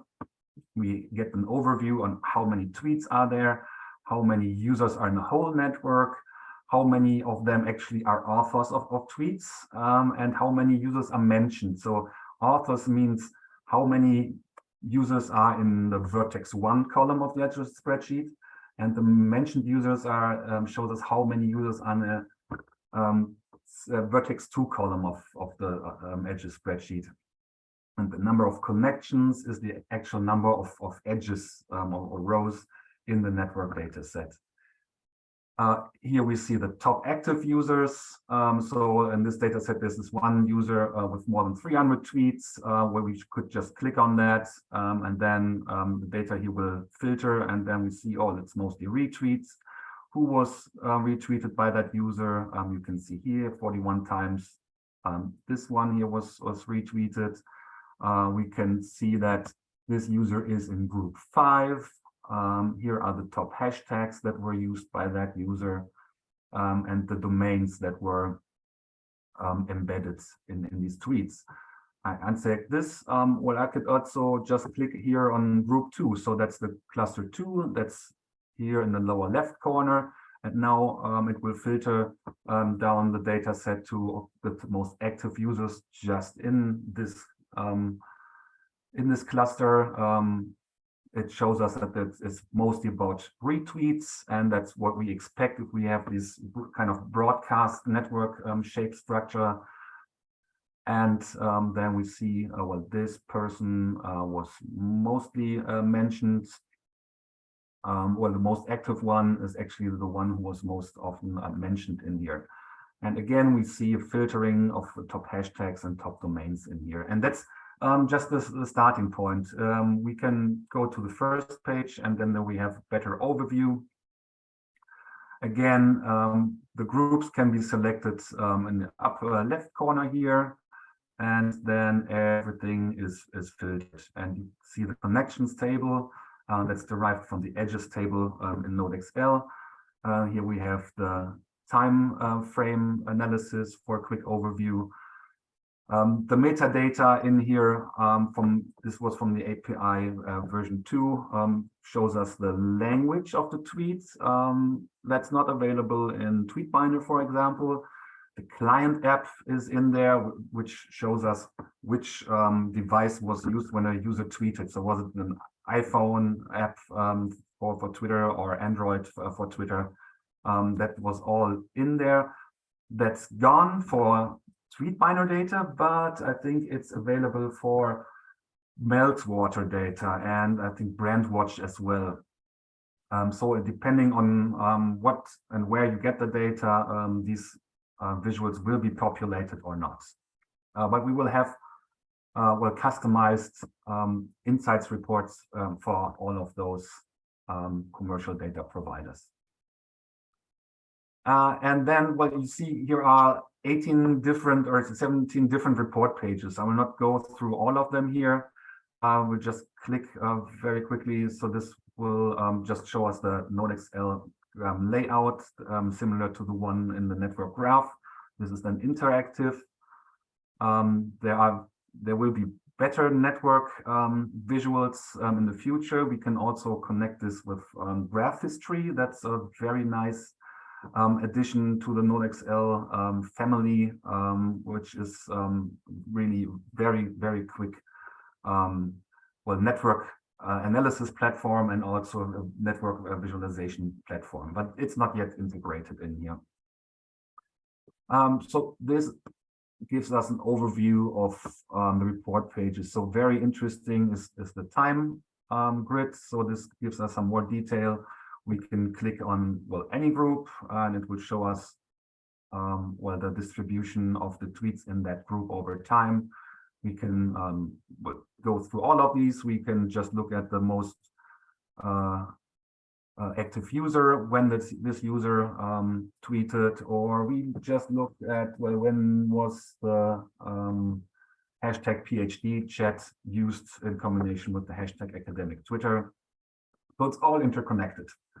And yeah, that's you can spend a lot of time yeah, with these reports. Here's the time grid. This gives us more detail about the hours and the minutes or seconds of a data set. When the messages were tweeted, usually we see a spike here, count by second, first second of a minute, or first minute of an hour. Usually points to yeah, botted content. So if people schedule their tweets, then they get sent precisely at the first second of the first hour or whatever. So this may be a good pointer to, well, also, yeah, bot networks. But well, figuring out if there's a bot network is not an easy task. It has been becoming harder and harder over time. So but still, if we have these different network dimensions or data dimensions, network, metadata, and content, then we have well, opportunities to, well, analyze the data in very much detail and find out very precisely who is responsible for what content, who is connected to whom, and yeah, that's how the time grid may help us with this. Also, we can look at well, when a user joined Twitter. That's something we don't have at the moment for TweetBinder. We will have that for our scraper. It may be available from BrandWatch. We will see about that all in the next couple of weeks. Also very interesting, because I'm a geographer, there's the self-described description of a user. So we have the world map here. So this one person with 337 tweets just says my home. So the location data comes from the users, what they write. Sometimes they write, oh, this one says a lab near you. Some say Earth or the universe, but still many of them are precise down to the city level.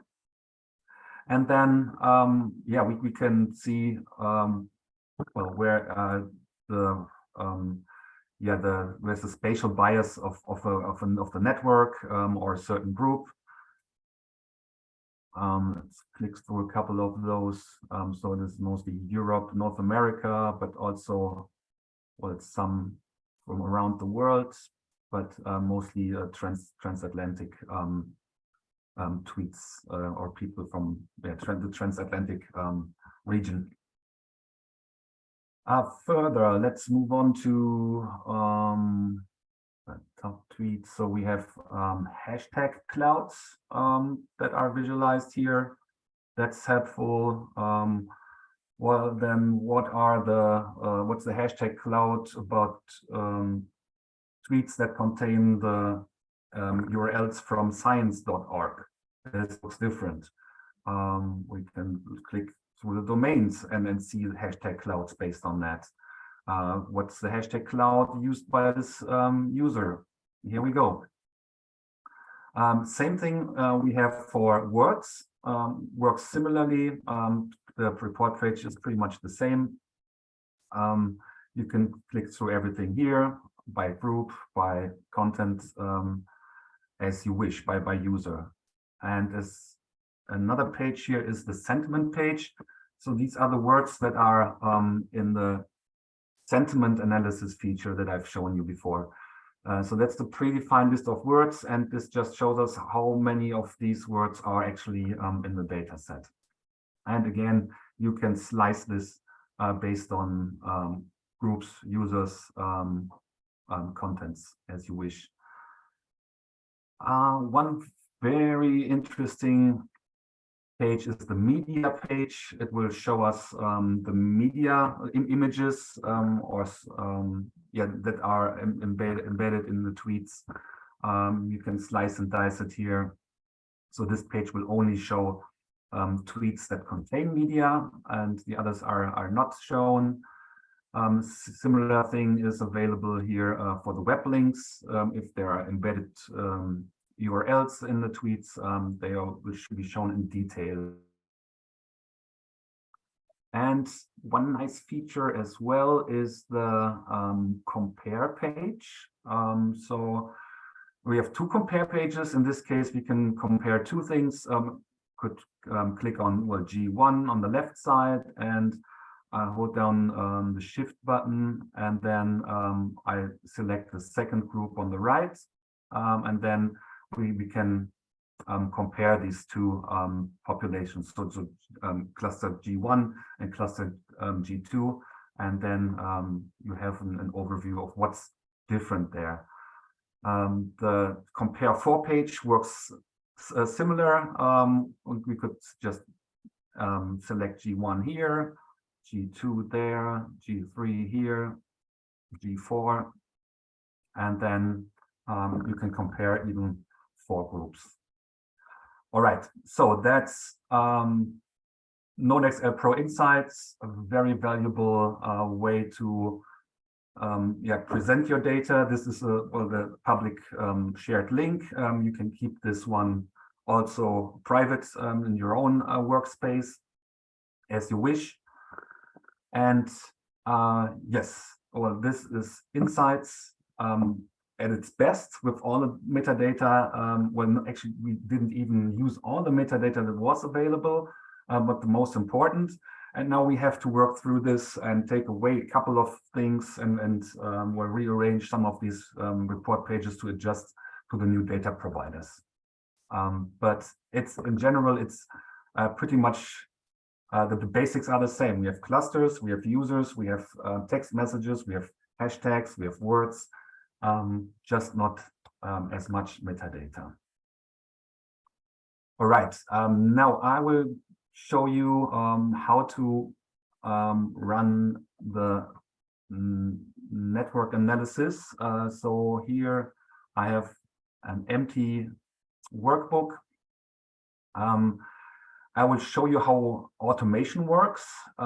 So I will import this data recipe YouTube user network standard. I double click on that. It's customized to my machine, so that it will save the file and the map in a certain location. We have a lot of detail about how automation works also on the web. There's a tutorial. I've linked that also from the presentation. Maybe Mark can also share the link to the automation page on SMR Foundation. And well, now I go to import options and I tell it to automate the data collection, the social network analysis and content analysis, as well as the visualization right after data import. So the YouTube user network. I've chosen the search term AI ethics, so a big topic at the moment. You have two options here. On the one hand, you can use a search term and it will return, in this case, 100 videos, which is now a bit too much. I will reduce this to 20 videos. It will then collect maximum top 100 comments on each of these from each of these videos, and then also maximum number of 100 replies per comment. And this is a nice way to set up the network and collect the data. You can go bigger, of course. That's one way. The other way would be you find the video ID of a YouTube video. So, for example, this is a really good video that's called the AI Dilemma, just 2 or 3 months old. And up here you see the unique identifier of that video. You can copy and paste that into the into this box here, and then just download only the comments and replies from that video. And actually, you can see, oh, it's 4,000 or 5,000 comments. We have to be careful with how much data we request because we work with API keys. And so there are 10,000 units in API keys that you create on your own. We have an API key for all the users, but that's consumed very quickly on one day, and the next day will be reset. But we recommend that you create your own API keys that are shown, that's explained here in this article. Okay, okay, I've entered this 20 videos, 100 comments, 100 replies, and now I click OK. And now this is automation, so I will not touch this at all, but I want to show you now the step-by-step analysis. And now I open another instance of NodeXL, and we keep the other one running in the background.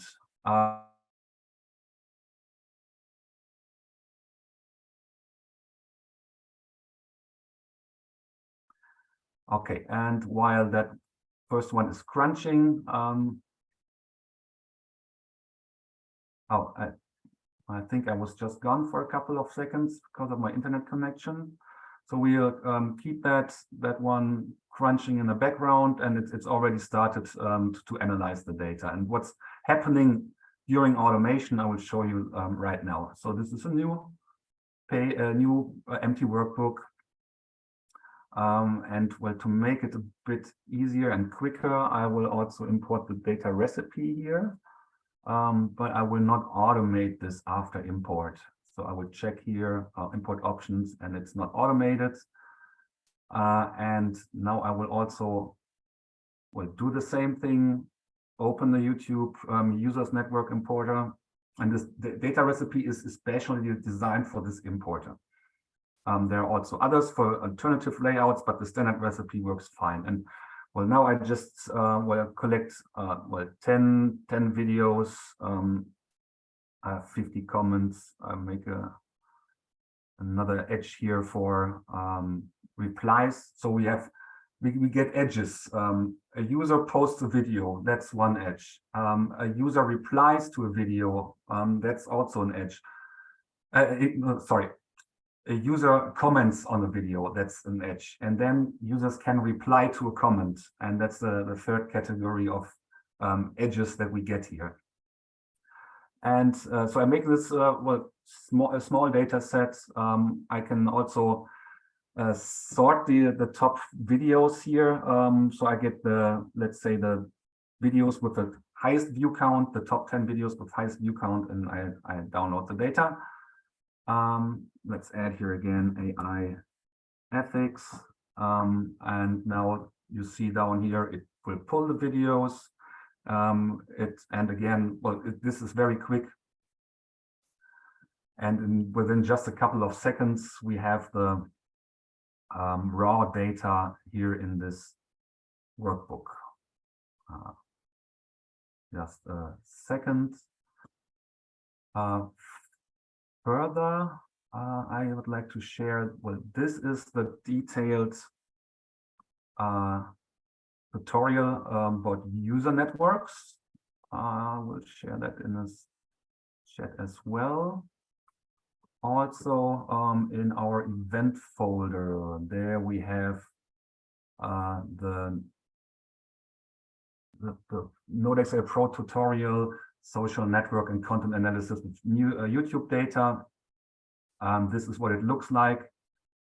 Actually, that one, that's what I will do now, step by step, like real quick for you to understand what's the process behind this automation. So what are the analytical steps performed to get to the end product? And well, here is now the raw data that I've just downloaded. It's unprocessed. And you see, well, these weird combinations of letters. Those are the unique identifiers for the videos for the users. So we are looking at user-to-user networks. Okay. And if we scroll to the right on the edges spreadsheet, here we see the relationship. So that means replied to a comment or commented on a video, or also, well, somewhere is the posted video as well. The actual comment is in column Q right here. There are author IDs, author display names. There's a link to the channel of the user or to the profile. There's the video ID and the video URL that shows us which video was commented. And actually also further to the right, we have two date columns that show when was the comment published and maybe it was updated. And then we also get a column here if it was ever updated. So you can change your comments on YouTube. And on the vertices spreadsheets, in this case, there's just some little metadata. We have the title here, that's the screen name of a user. Some of them have a description in here. And yeah, published at means in this case, when did this person sign up or join YouTube? And we have further columns that show us, well, the view count of a channel overall, the subscriber count, and the view and the video count as well. So these are all some nice metadata columns that we can work with. Okay, then to start the analysis, first thing we do is we count and merge duplicate edges. We don't want to merge them, these edges in this case, we just want to count them. Merging means the edges that are duplicated will be combined and then we lose some data, but we want to keep all the columns. That's why I leave this now blank here. I click OK, and it's just a matter of a couple of seconds. I go to the edges spreadsheet, and here we have now the edge weight column that we will use later to visualize the strength of connections in the network graph. And you see there are some different strengths in here. Well, one is the most basic one, and the strongest connection between two users is a value of 6 right here. And that's the preparation, finding out edge weights. Next, then we go to groups, and then there is the group by cluster option. I've shown this before. We select closet more. That's the one I like most. It works very well. We select put all neighborless vertices into one group, and I now click OK. And that's also just a matter of 1 or 2 seconds, and then the groups spreadsheet will show us that there are 11 groups that have been found in this data set. There is another page that shows us the group vertices, so which user is in which group. Don't mess with this one. This is just a byproduct, but you can use this also to look up users in groups. But also we have additional columns that were now created on edges spreadsheet. It will tell us in which group is the vertex 1 user and in which group is the vertex 2 user. So this case, it's all in group 2 and probably lots of them in the same group. But that's a projection of vertex 1 and vertex 2 to vertex 1 group and vertex 2 group. Same thing here. The new column has been added on a vertices spreadsheet. It will show us which vertex group was assigned to which user. And actually, we could already, I set this to disk, we could already show the network graph, even though we have not done anything to the visual. We can see that there's a connected structure behind this. It will just take a couple of seconds. Let's wait for this. And in the meantime, I can take a look at the previous workbook that I've just started. So this is the result of the automation that I've just shown you. I didn't touch it. This is the end result with the search term AI ethics based on the limitations that I've set. And there it is. It's all fully configured. All metrics have been calculated. The layout has been set. Colors have been set. That's automation with data recipes, and it's as simple as that. Import the recipe, import data, wait, and here it is, full social network and content analysis right there. But that's actually where the work starts. So figuring out what's going on in this network. So it's not the problem to create the analysis. That's an easy one. This is then the next step. Figuring out what is the network, what are the clusters about. And this is now still the raw data set that we see here from the step-by-step analysis.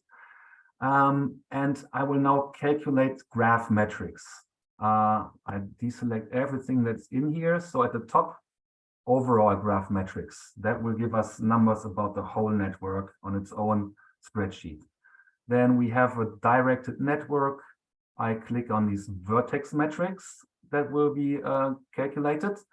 And then there's group metrics. I also select that and click OK. And then let it crunch for a couple of seconds. And it's already done. We have now the overall metrics worksheet right here. Oops. Well, here you see that there are 611 users in there. How many edges? So the overall numbers that help us understand the composition of this network. So average geodesic distance is interesting. Density, modularity, those are interesting numbers. But that's about the whole network. We've also just calculated the vertex metrics, and they appear here. This was empty before the last step, and now we can sort here by between the centrality. This is the most important user. Sorry. And where we can then go all the way to the right. And then, well, custom menu item action, that's the link to that top user in the data set.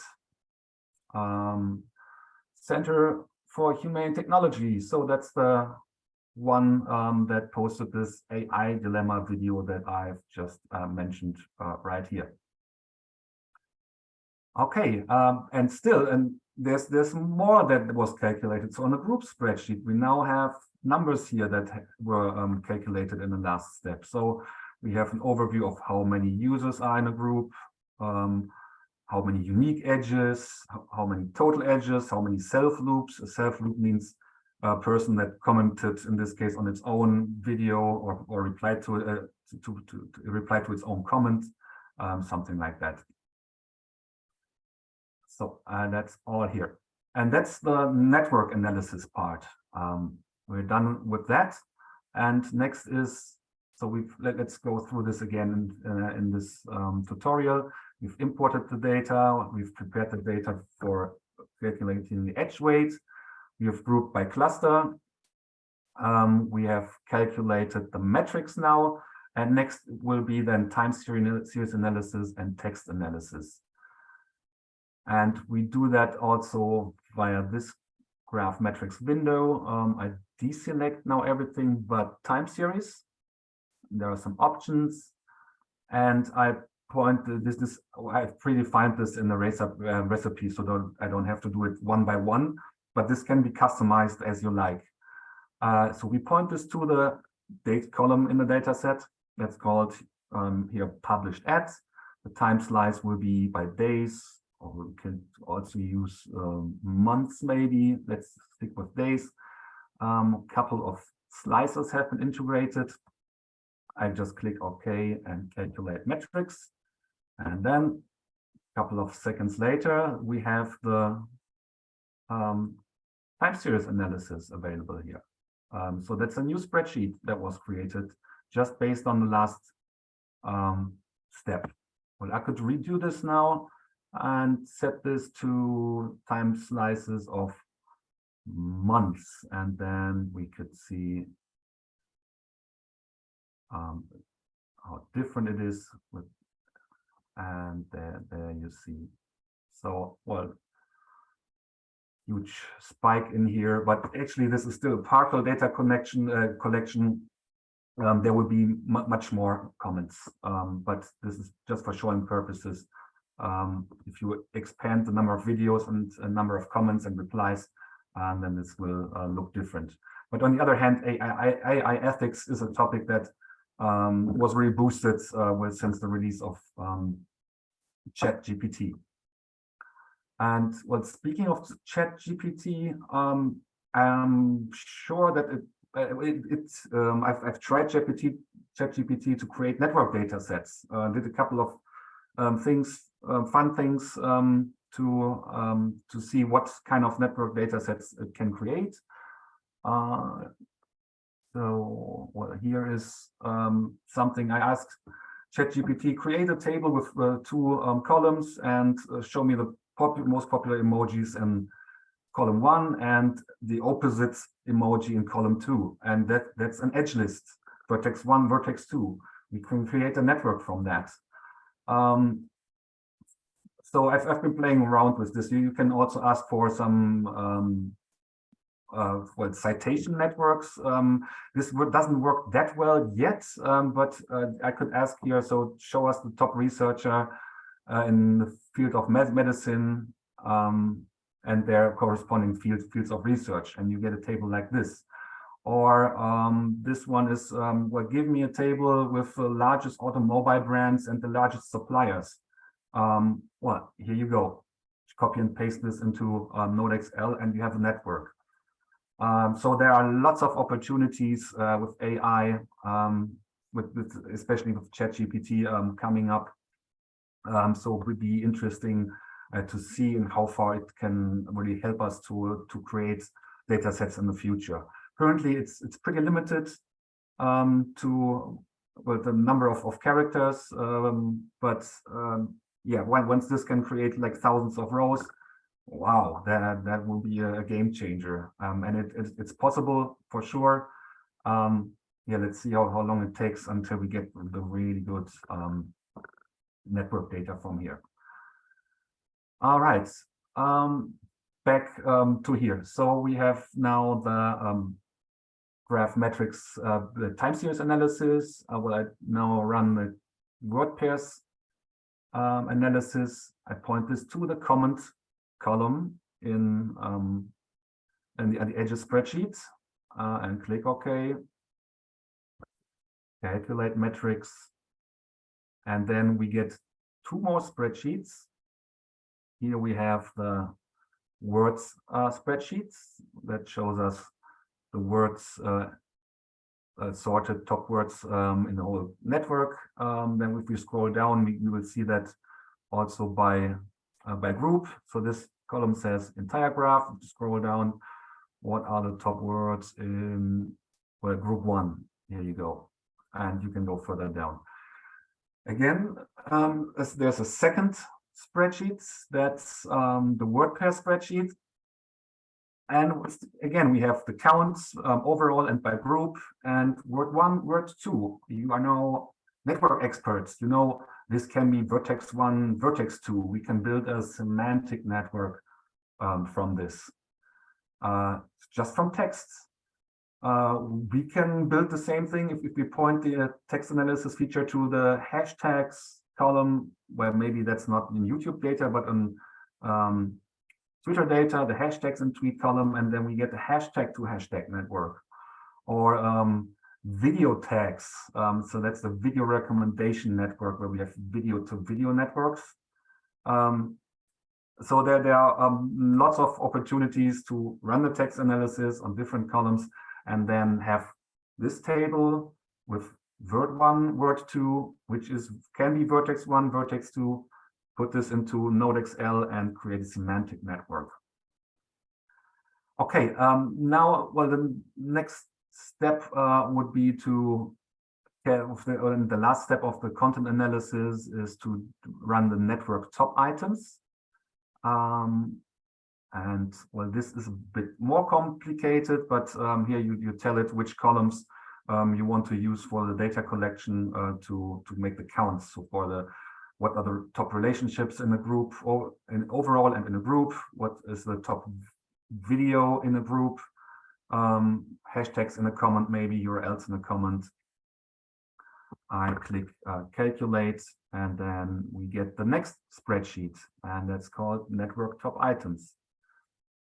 That usually takes a couple of seconds longer, but here it is. Network top items have been calculated.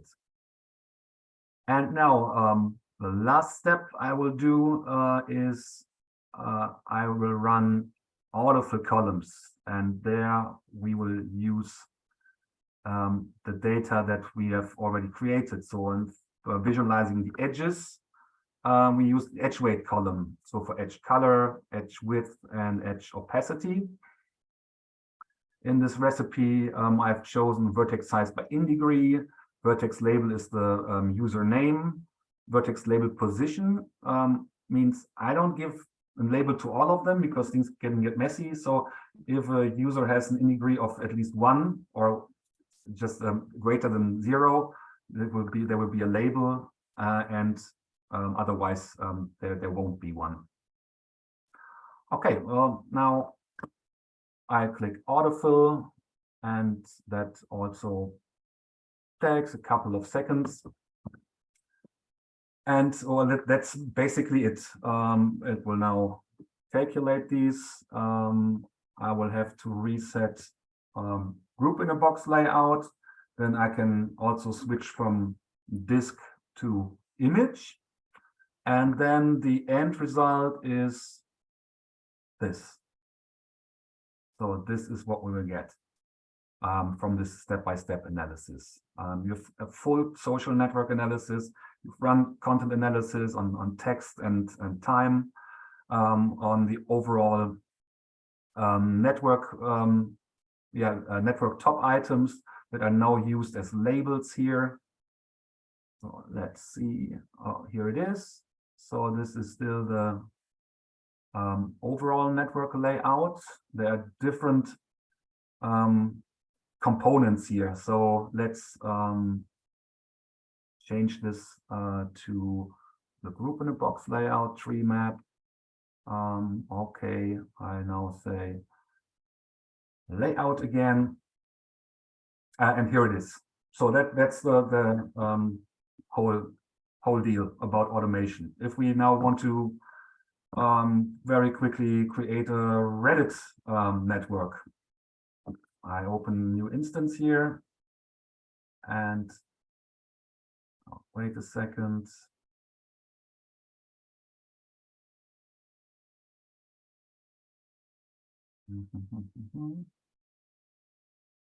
Here we go. I will now import Reddit recipe. Actually, it's the one I've been working with is this one. Reddit data recipe, Reddit importer. Let's have a look at AI ethics in here. There's an option for push shift. That's a platform that has been shut down recently. Maybe it will be back. The data we get directly from Reddit is just the past 250 posts. And well, I now click on that, and well, we give it a couple of minutes to calculate the data, and then it will show up a whole Reddit network similar to this one in a matter of minutes. All right, that's my presentation here. So one thing maybe I'd like to show at the end is, so this These are YouTube networks. So the user network about one video. So these can be quite large.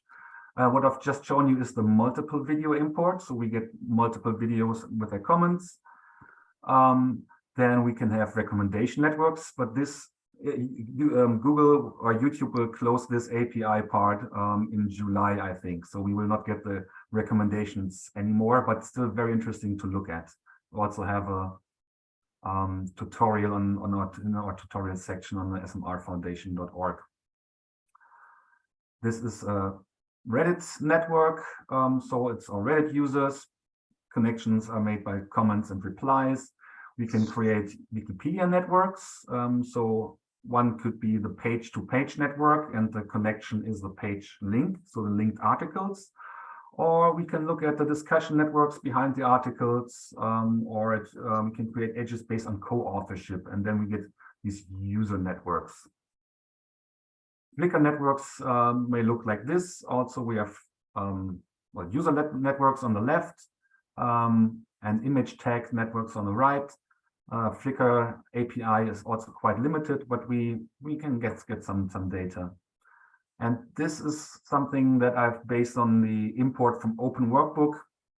It's the on the left, it's based on the FEC data from the American Federal Election Commission, based on the party donations. Actually, this one is based on the expenses, and the text is based on what was the money spent on. That's interesting to look at. And on the right, this is the German Bundestag, the German Parliament, and donations to the parties in the Parliament. And here, the parties, they have their images. The orange ones are people or corporations who donated to all of these. The orange ones are those who donated to several of the parties, and the gray ones just did a single donated to a single party. And one more, and now I'm done. This is what a semantic network looks like. If you copy and paste word 1, word 2 to a new workbook, we have a recipe for that. And then you can take a look at this. Okay, that's it from my part. Do we have some questions to answer? Right. Emily's asking if there is a recipe for Reddit. The answer is yes. You'll find it in the NodeXL graph gallery. If you look for Reddit data there, you're going to find that there's a recipe hanging in at the bottom of those data sets. And maybe that's worth taking a moment to point to. Harold, if you go to the bottom of one of these pages and show folks that they can often find a data set and the automation recipe. So scroll, scroll, scroll, scroll, scroll, and there at the bottom, you find these 3 links. These are optional. When you create data, sometimes it's so sensitive and private, confidential, you aren't going to upload it to the NodeXL graph gallery. That's fine. Some cases, it's still sensitive, but you do want to share it. And so you do upload it, but you don't send the data. It's just the picture, just the report. That's your choice. Of course, we like it when people upload both the data and the recipe, and optionally the graph ML that enables people to export the data into Gephi or Gephi. Those are important ways of moving data around. And here on the Automate NodeXL Pro page at the SMR Foundation, what you're seeing is the repository of all of these recipes, and you can find Twitter, YouTube, Flickr, Wiki recipes. Here, there's the options file. You'll see that there's a whole bunch of recipes all in one bundle. But you can also pick and choose your recipes just by looking at the NodeXL graph gallery. So if you see a data set there that you think is interesting, there is at least the chance that the person has uploaded their recipe with the data set. Yes, and in the official bundle, there is no Reddit recipe yet, but I will update this in the next couple of days. But it will be the same recipe as you see here in the graph gallery.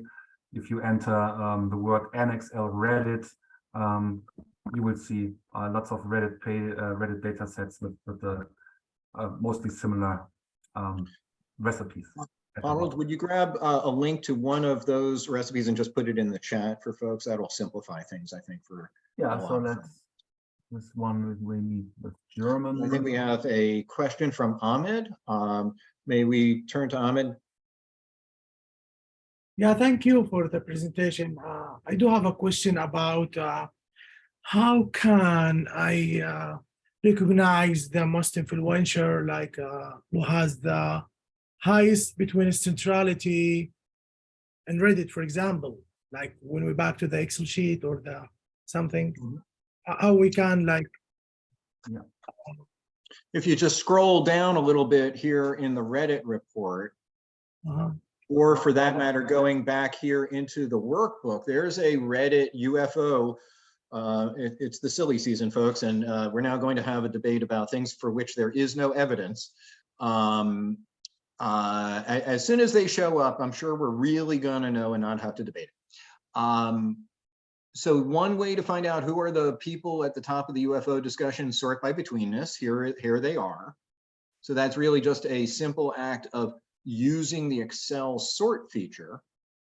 And by ordering the list by the betweenness ranking, you now have the top 10 list there. But if you also go to this in our graph gallery, and we scroll down just a little bit, what you're going to see, there they are, top 10 ranked by betweenness. So the report already does this. And then, of course, if it's Twitter data, we have the insights report. It already does that, the sorting by betweenness.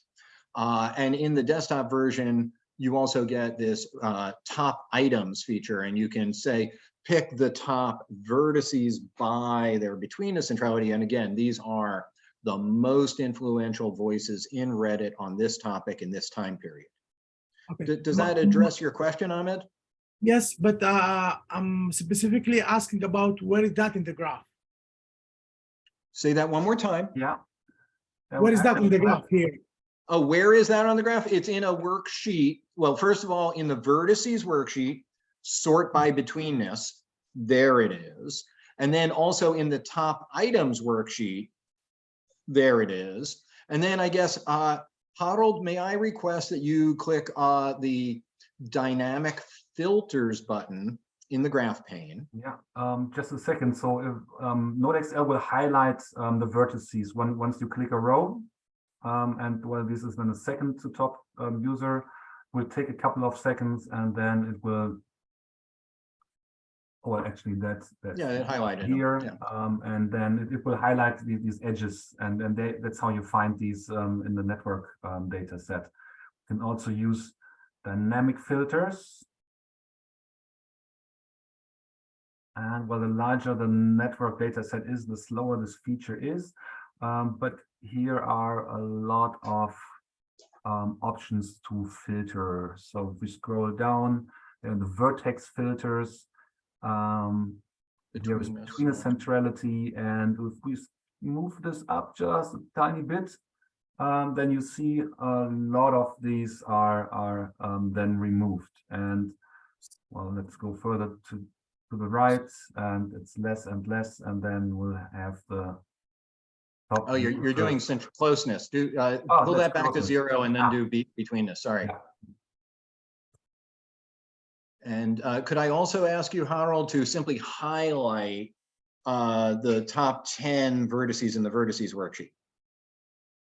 Yes. So let's go back.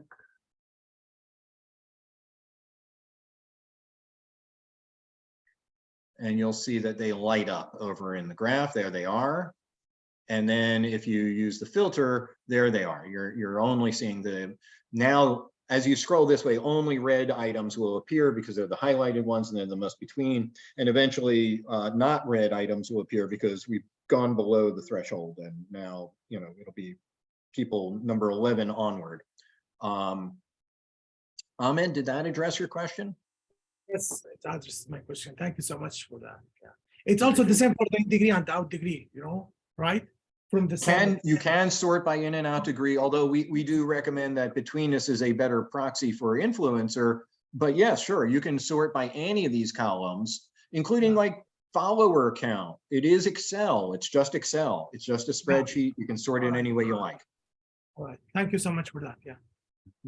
Okay. And so how to export just the top 10 network? Could you move over to the top items worksheet? There's the top items worksheet. And in Automate, if you'll open up the Automate dialog for just a second, you'll see that there is in graph metrics. So we'll have to go down a couple of lines there and go to options, and you'll see there's top items. So let's click on that and then look at the options. And it says you can add other top items, but this is, we've said, give us the top 10 and rank them by. So you pick the worksheet, you pick the thing to rank and the thing that you're ranking them by. Does that answer your question, Emily? And thank you, Wasim. I appreciate you keeping the schedule going. Wasim does have final comments, and we did run over. Dr. Mark, sorry, can I ask you a question before we? So in the social media analysis as a method, is there any limitation regarding the time frame? For example, what is the best time frame to start our analysis at and then ends our analysis at? Like, it's a good question. I would say that there are trade-offs. We would like as much data as is possible. Where are the trade-offs? One, data availability is a problem. If you want 10 years of data, it may be very hard to get. Two, data volumes are a problem. Over about 100,000 tweets, the NodeXL application on a single desktop or laptop, it has a hard time chewing all that data. And so that's another limitation, just data volumes on a desktop. So how should you start it? It really does depend on your phenomena of study. Is it some historical event from 2016? You should focus on that time period. Is it something that's an ongoing event from right now? That's a different thing.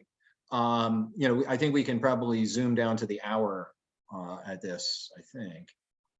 so what if the Guardians, for example, the Guardians has released a sensitive video regarding the Syrian attack in let's say April 6th of April 2022, and I want to use a kind of analysis for that video, the comments down below the video, the replies.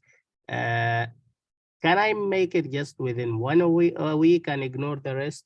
Or I have to. And it depends on the platform, but let's see. We're currently looking at Reddit data. It's different for YouTube. I believe our YouTube importer does give us time controls. Yes. I think Reddit actually only gives us the last 250 posts. So different platforms are going to have different rules. But you also have the ability to use the timestamps. So depending on what data you do get, which is its own question, then you have a data set, you're going to see a time series. I wonder if we can go to the time series here, or is this all on one day? And that's why we only have the one. No, this is YouTube now. Okay. But there's some older right. Data in so you're there. Going to see in the time series here. I think it's possible to. I think on the one hand, if you want to look at a certain video, then you can also zoom into the time frames and maybe remove edges that happened or comments that were made before a certain event. Also, if you download from multiple videos or from a search term, you can. Especially for YouTube data, you can also sort or collect the data by date, which is available here. So limit the search to videos published between. So that may be helpful for you. And then, yeah, you can look up a certain time and sort the edges spreadsheet based on that column and remove comments that were made before. So that could be one approach. But Ahmed, does that address your question? Precise zooming into mains as well. Yes, yes, yes. And I have to give a kind of justification in my method, like give a reason or logical reason why did I use this certain time, right? Well, but that's motivated by your research. If an event happened on a date, clearly we're looking for the time right before, during, and after. Exactly. So that really is motivated by your own research. Great, great, thank you. Could I? So, and I'll just underscore the point that it really does depend on the platform. Not all platforms are going to give you old data or control over the time of the data, but time is of the essence, and where it's available, we make it possible. I just want to underscore a point Wasim's just made here. We are running over. It is now 10 minutes past our scheduled time. I understand that you all may have other commitments. We're going to stay. I think Wasim's going to take the podium in just a minute and give us his final remarks. And I appreciate his patience and flexibility, and yours as well. So his point is, if you do have to go, this is all being recorded, and we'll make that video link available to you, and you'll be able to go to your next meeting and still get the value from his talk. We do have a question from Serjan. Could we turn to that one before we go to Wasim? Oh, thank you. So first of all, thank you for that very interesting class. I just think it's kind of linked with the question before, the time frame. Actually, I have set my own time frame, but now, as I said before, I work with tweets, so with the data from Twitter. And sometimes I get the error, the tweet is not available anymore. So do you know if this would actually be problematic with my methodology and with the trustfulness of my research? Yeah, that doesn't look good. So, okay, so you put your finger on a couple of complicated points. One, tweets get deleted. Yes. Point one. Two, you seem to have a data set that was created on some date. Yes. Three, after that date, some of the tweets were deleted. Mm-hmm. They are no longer available from Twitter. Okay, you have a copy of them, and NodeXL is either able to import your data or will be able to import your data in the next few weeks. We're going to be able to take pretty much, we call it import from open workbook. It's just a spreadsheet of tweets. We'll be able to take a spreadsheet of tweets, even if it's not TweetBinder, even if it's not BrandWatch, we'll just be able to get spreadsheets of tweets. We'll probably not have as much data as Harold has pointed out. If you just have tweets, you may not have like the follower account for that person, or there are all sorts of limits. But so you have a data set of tweets, some of which are now deleted. This is a complicated issue. Should you delete the deleted ones? Do you now need to check over and over and over which are the, out of, let's say you have 50,000 tweets, how many of them were deleted? Let's say 1,000 of them were deleted. How do you find those 1,000 deleted tweets? It's a challenge. And what if the very phenomena that you wanted to study was the phenomena that was deleted? Like extreme political rhetoric, and then those politicians delete those tweets, but you have the tweets, and that's exactly what you wanted to study. Institutional review boards, IRBs, may have different opinions.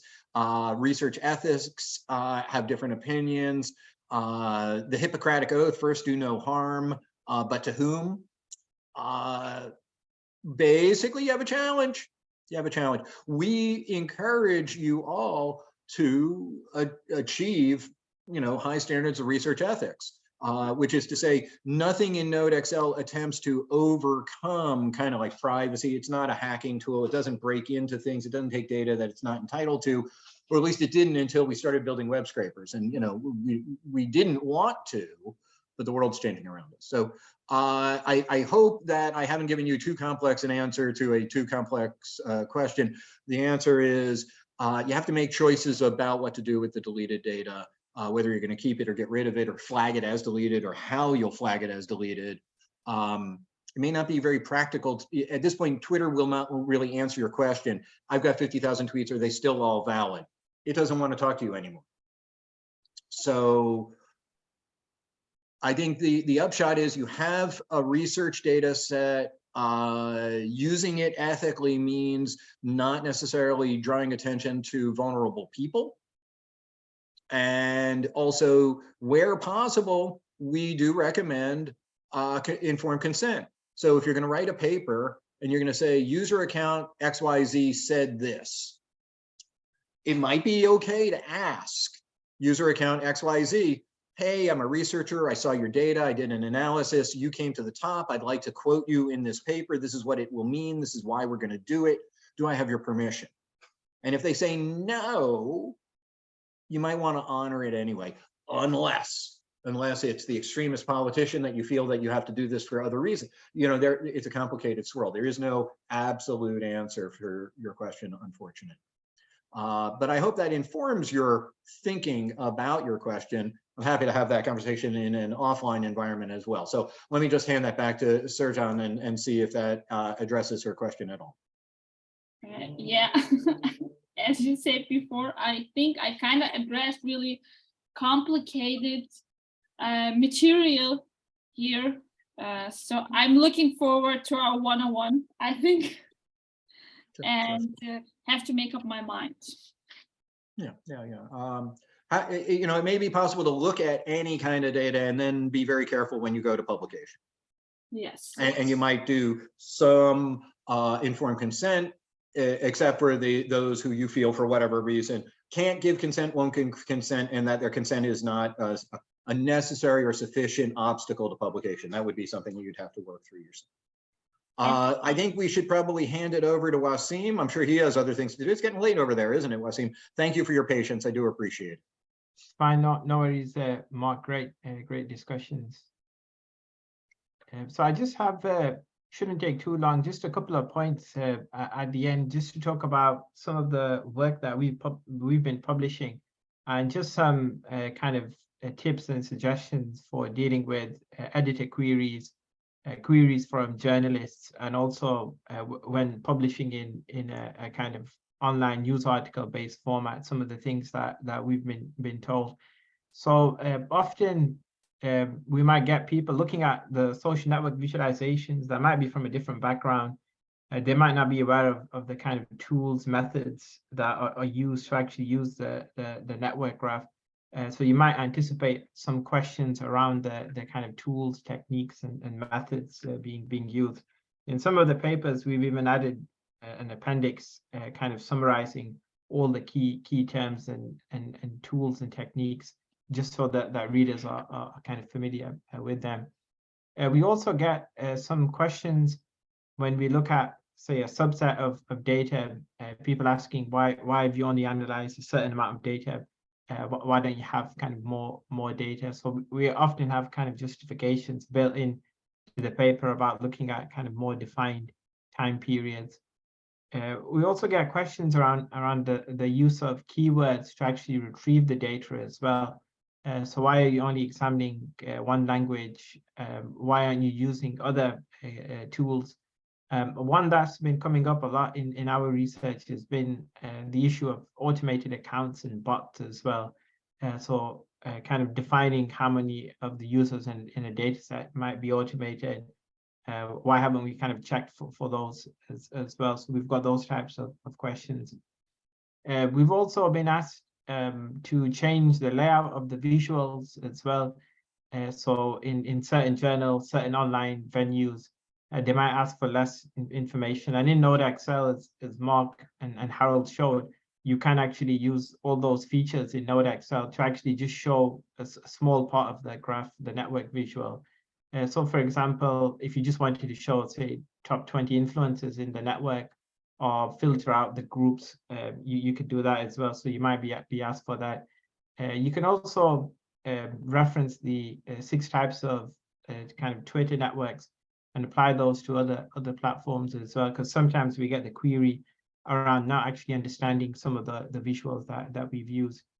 And also kind of information on the methods. So if you've done topic analysis, kind of explaining that.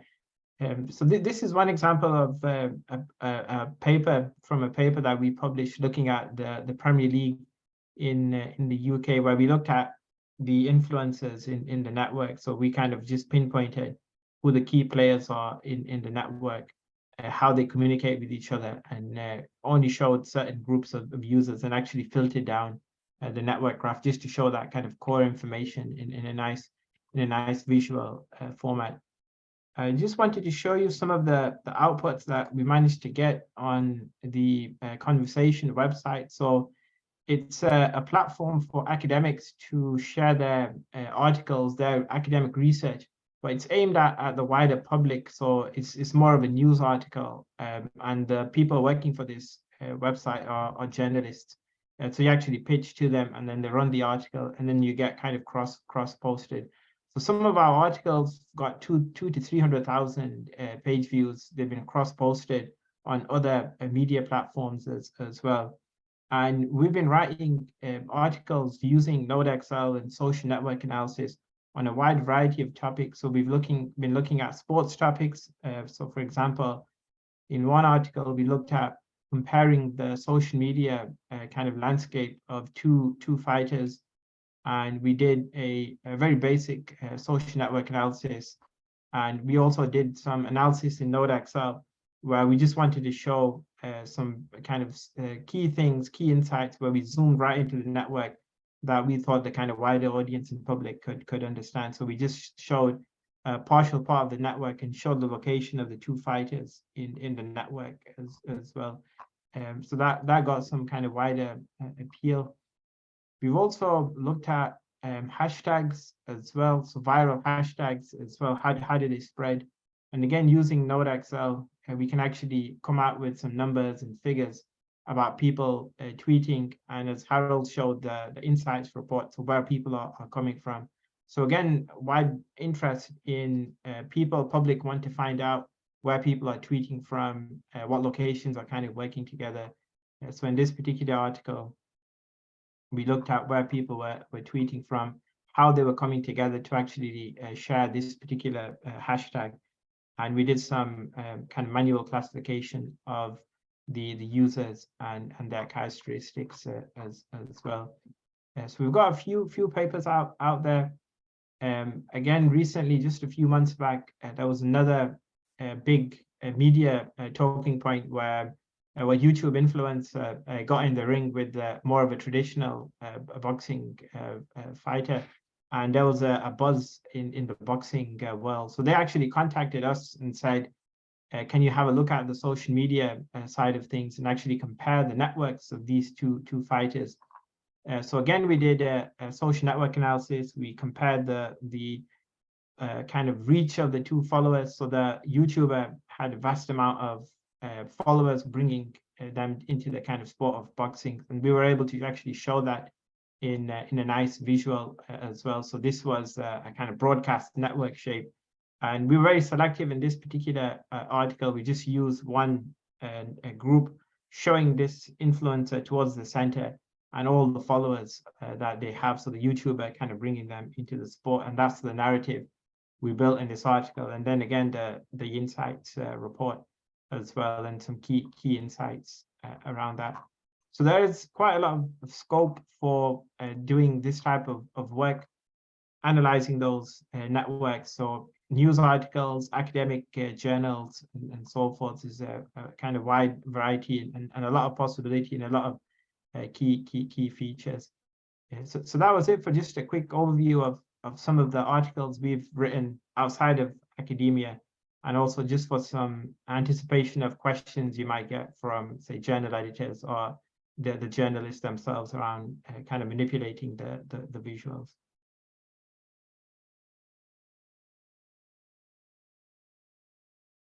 Thank you, Wasim.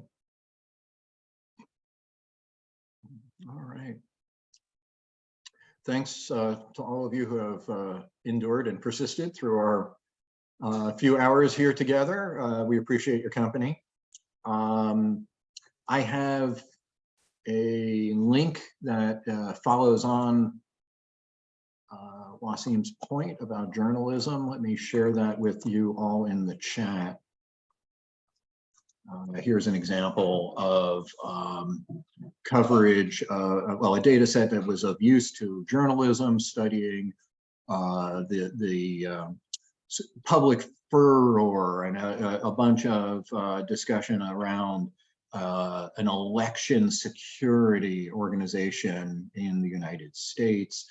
It can clearly show that there was years of non-interest in this organization, and then a sudden spike, a valley, and then another spike. And we can use these tools to drill in and find out who were the key people who were promoting this topic just before the spike really rose. And those kinds of explorations would be possible for journalists interested in these kinds of topics. So we look forward to hearing from you on a one-on-one basis. You can always find us at info@smrfoundation.org. We're also on Twitter, YouTube, I guess LinkedIn.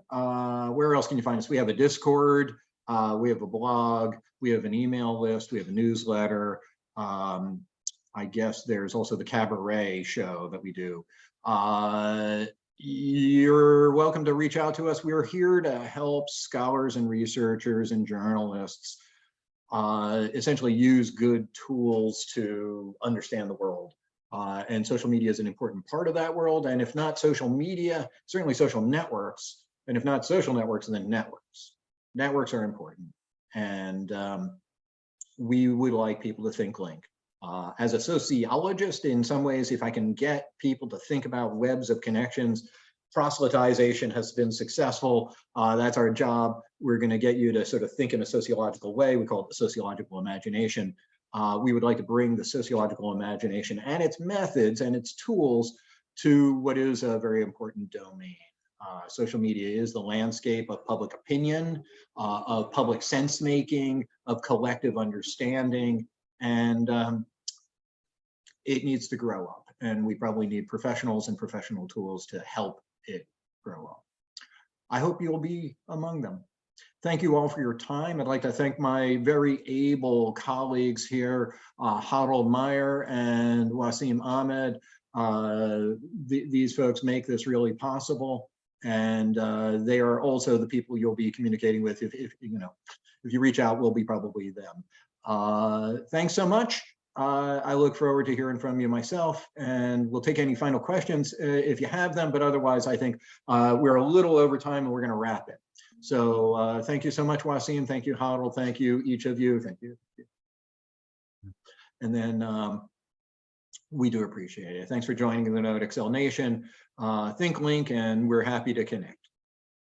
Thank you. Thanks, Mark. Thanks, Harold. Nice to see you. See you. Bye-bye. Thank you. Und Harald, vielleicht hören wir uns noch mal. Ja, gerne. Tschüss. Schönen Abend. Thank you. Thank you, Michelle. Thank you. Thank you, Dr. Mark. I promise I'm going to use NodeXL now. Thank you, Ahmed. Appreciate it. Call us if you need us. We're here to help. Of course, we have to. Of course. Thank you so much. Have a good day, guys. Enjoy. You too. Bye-bye.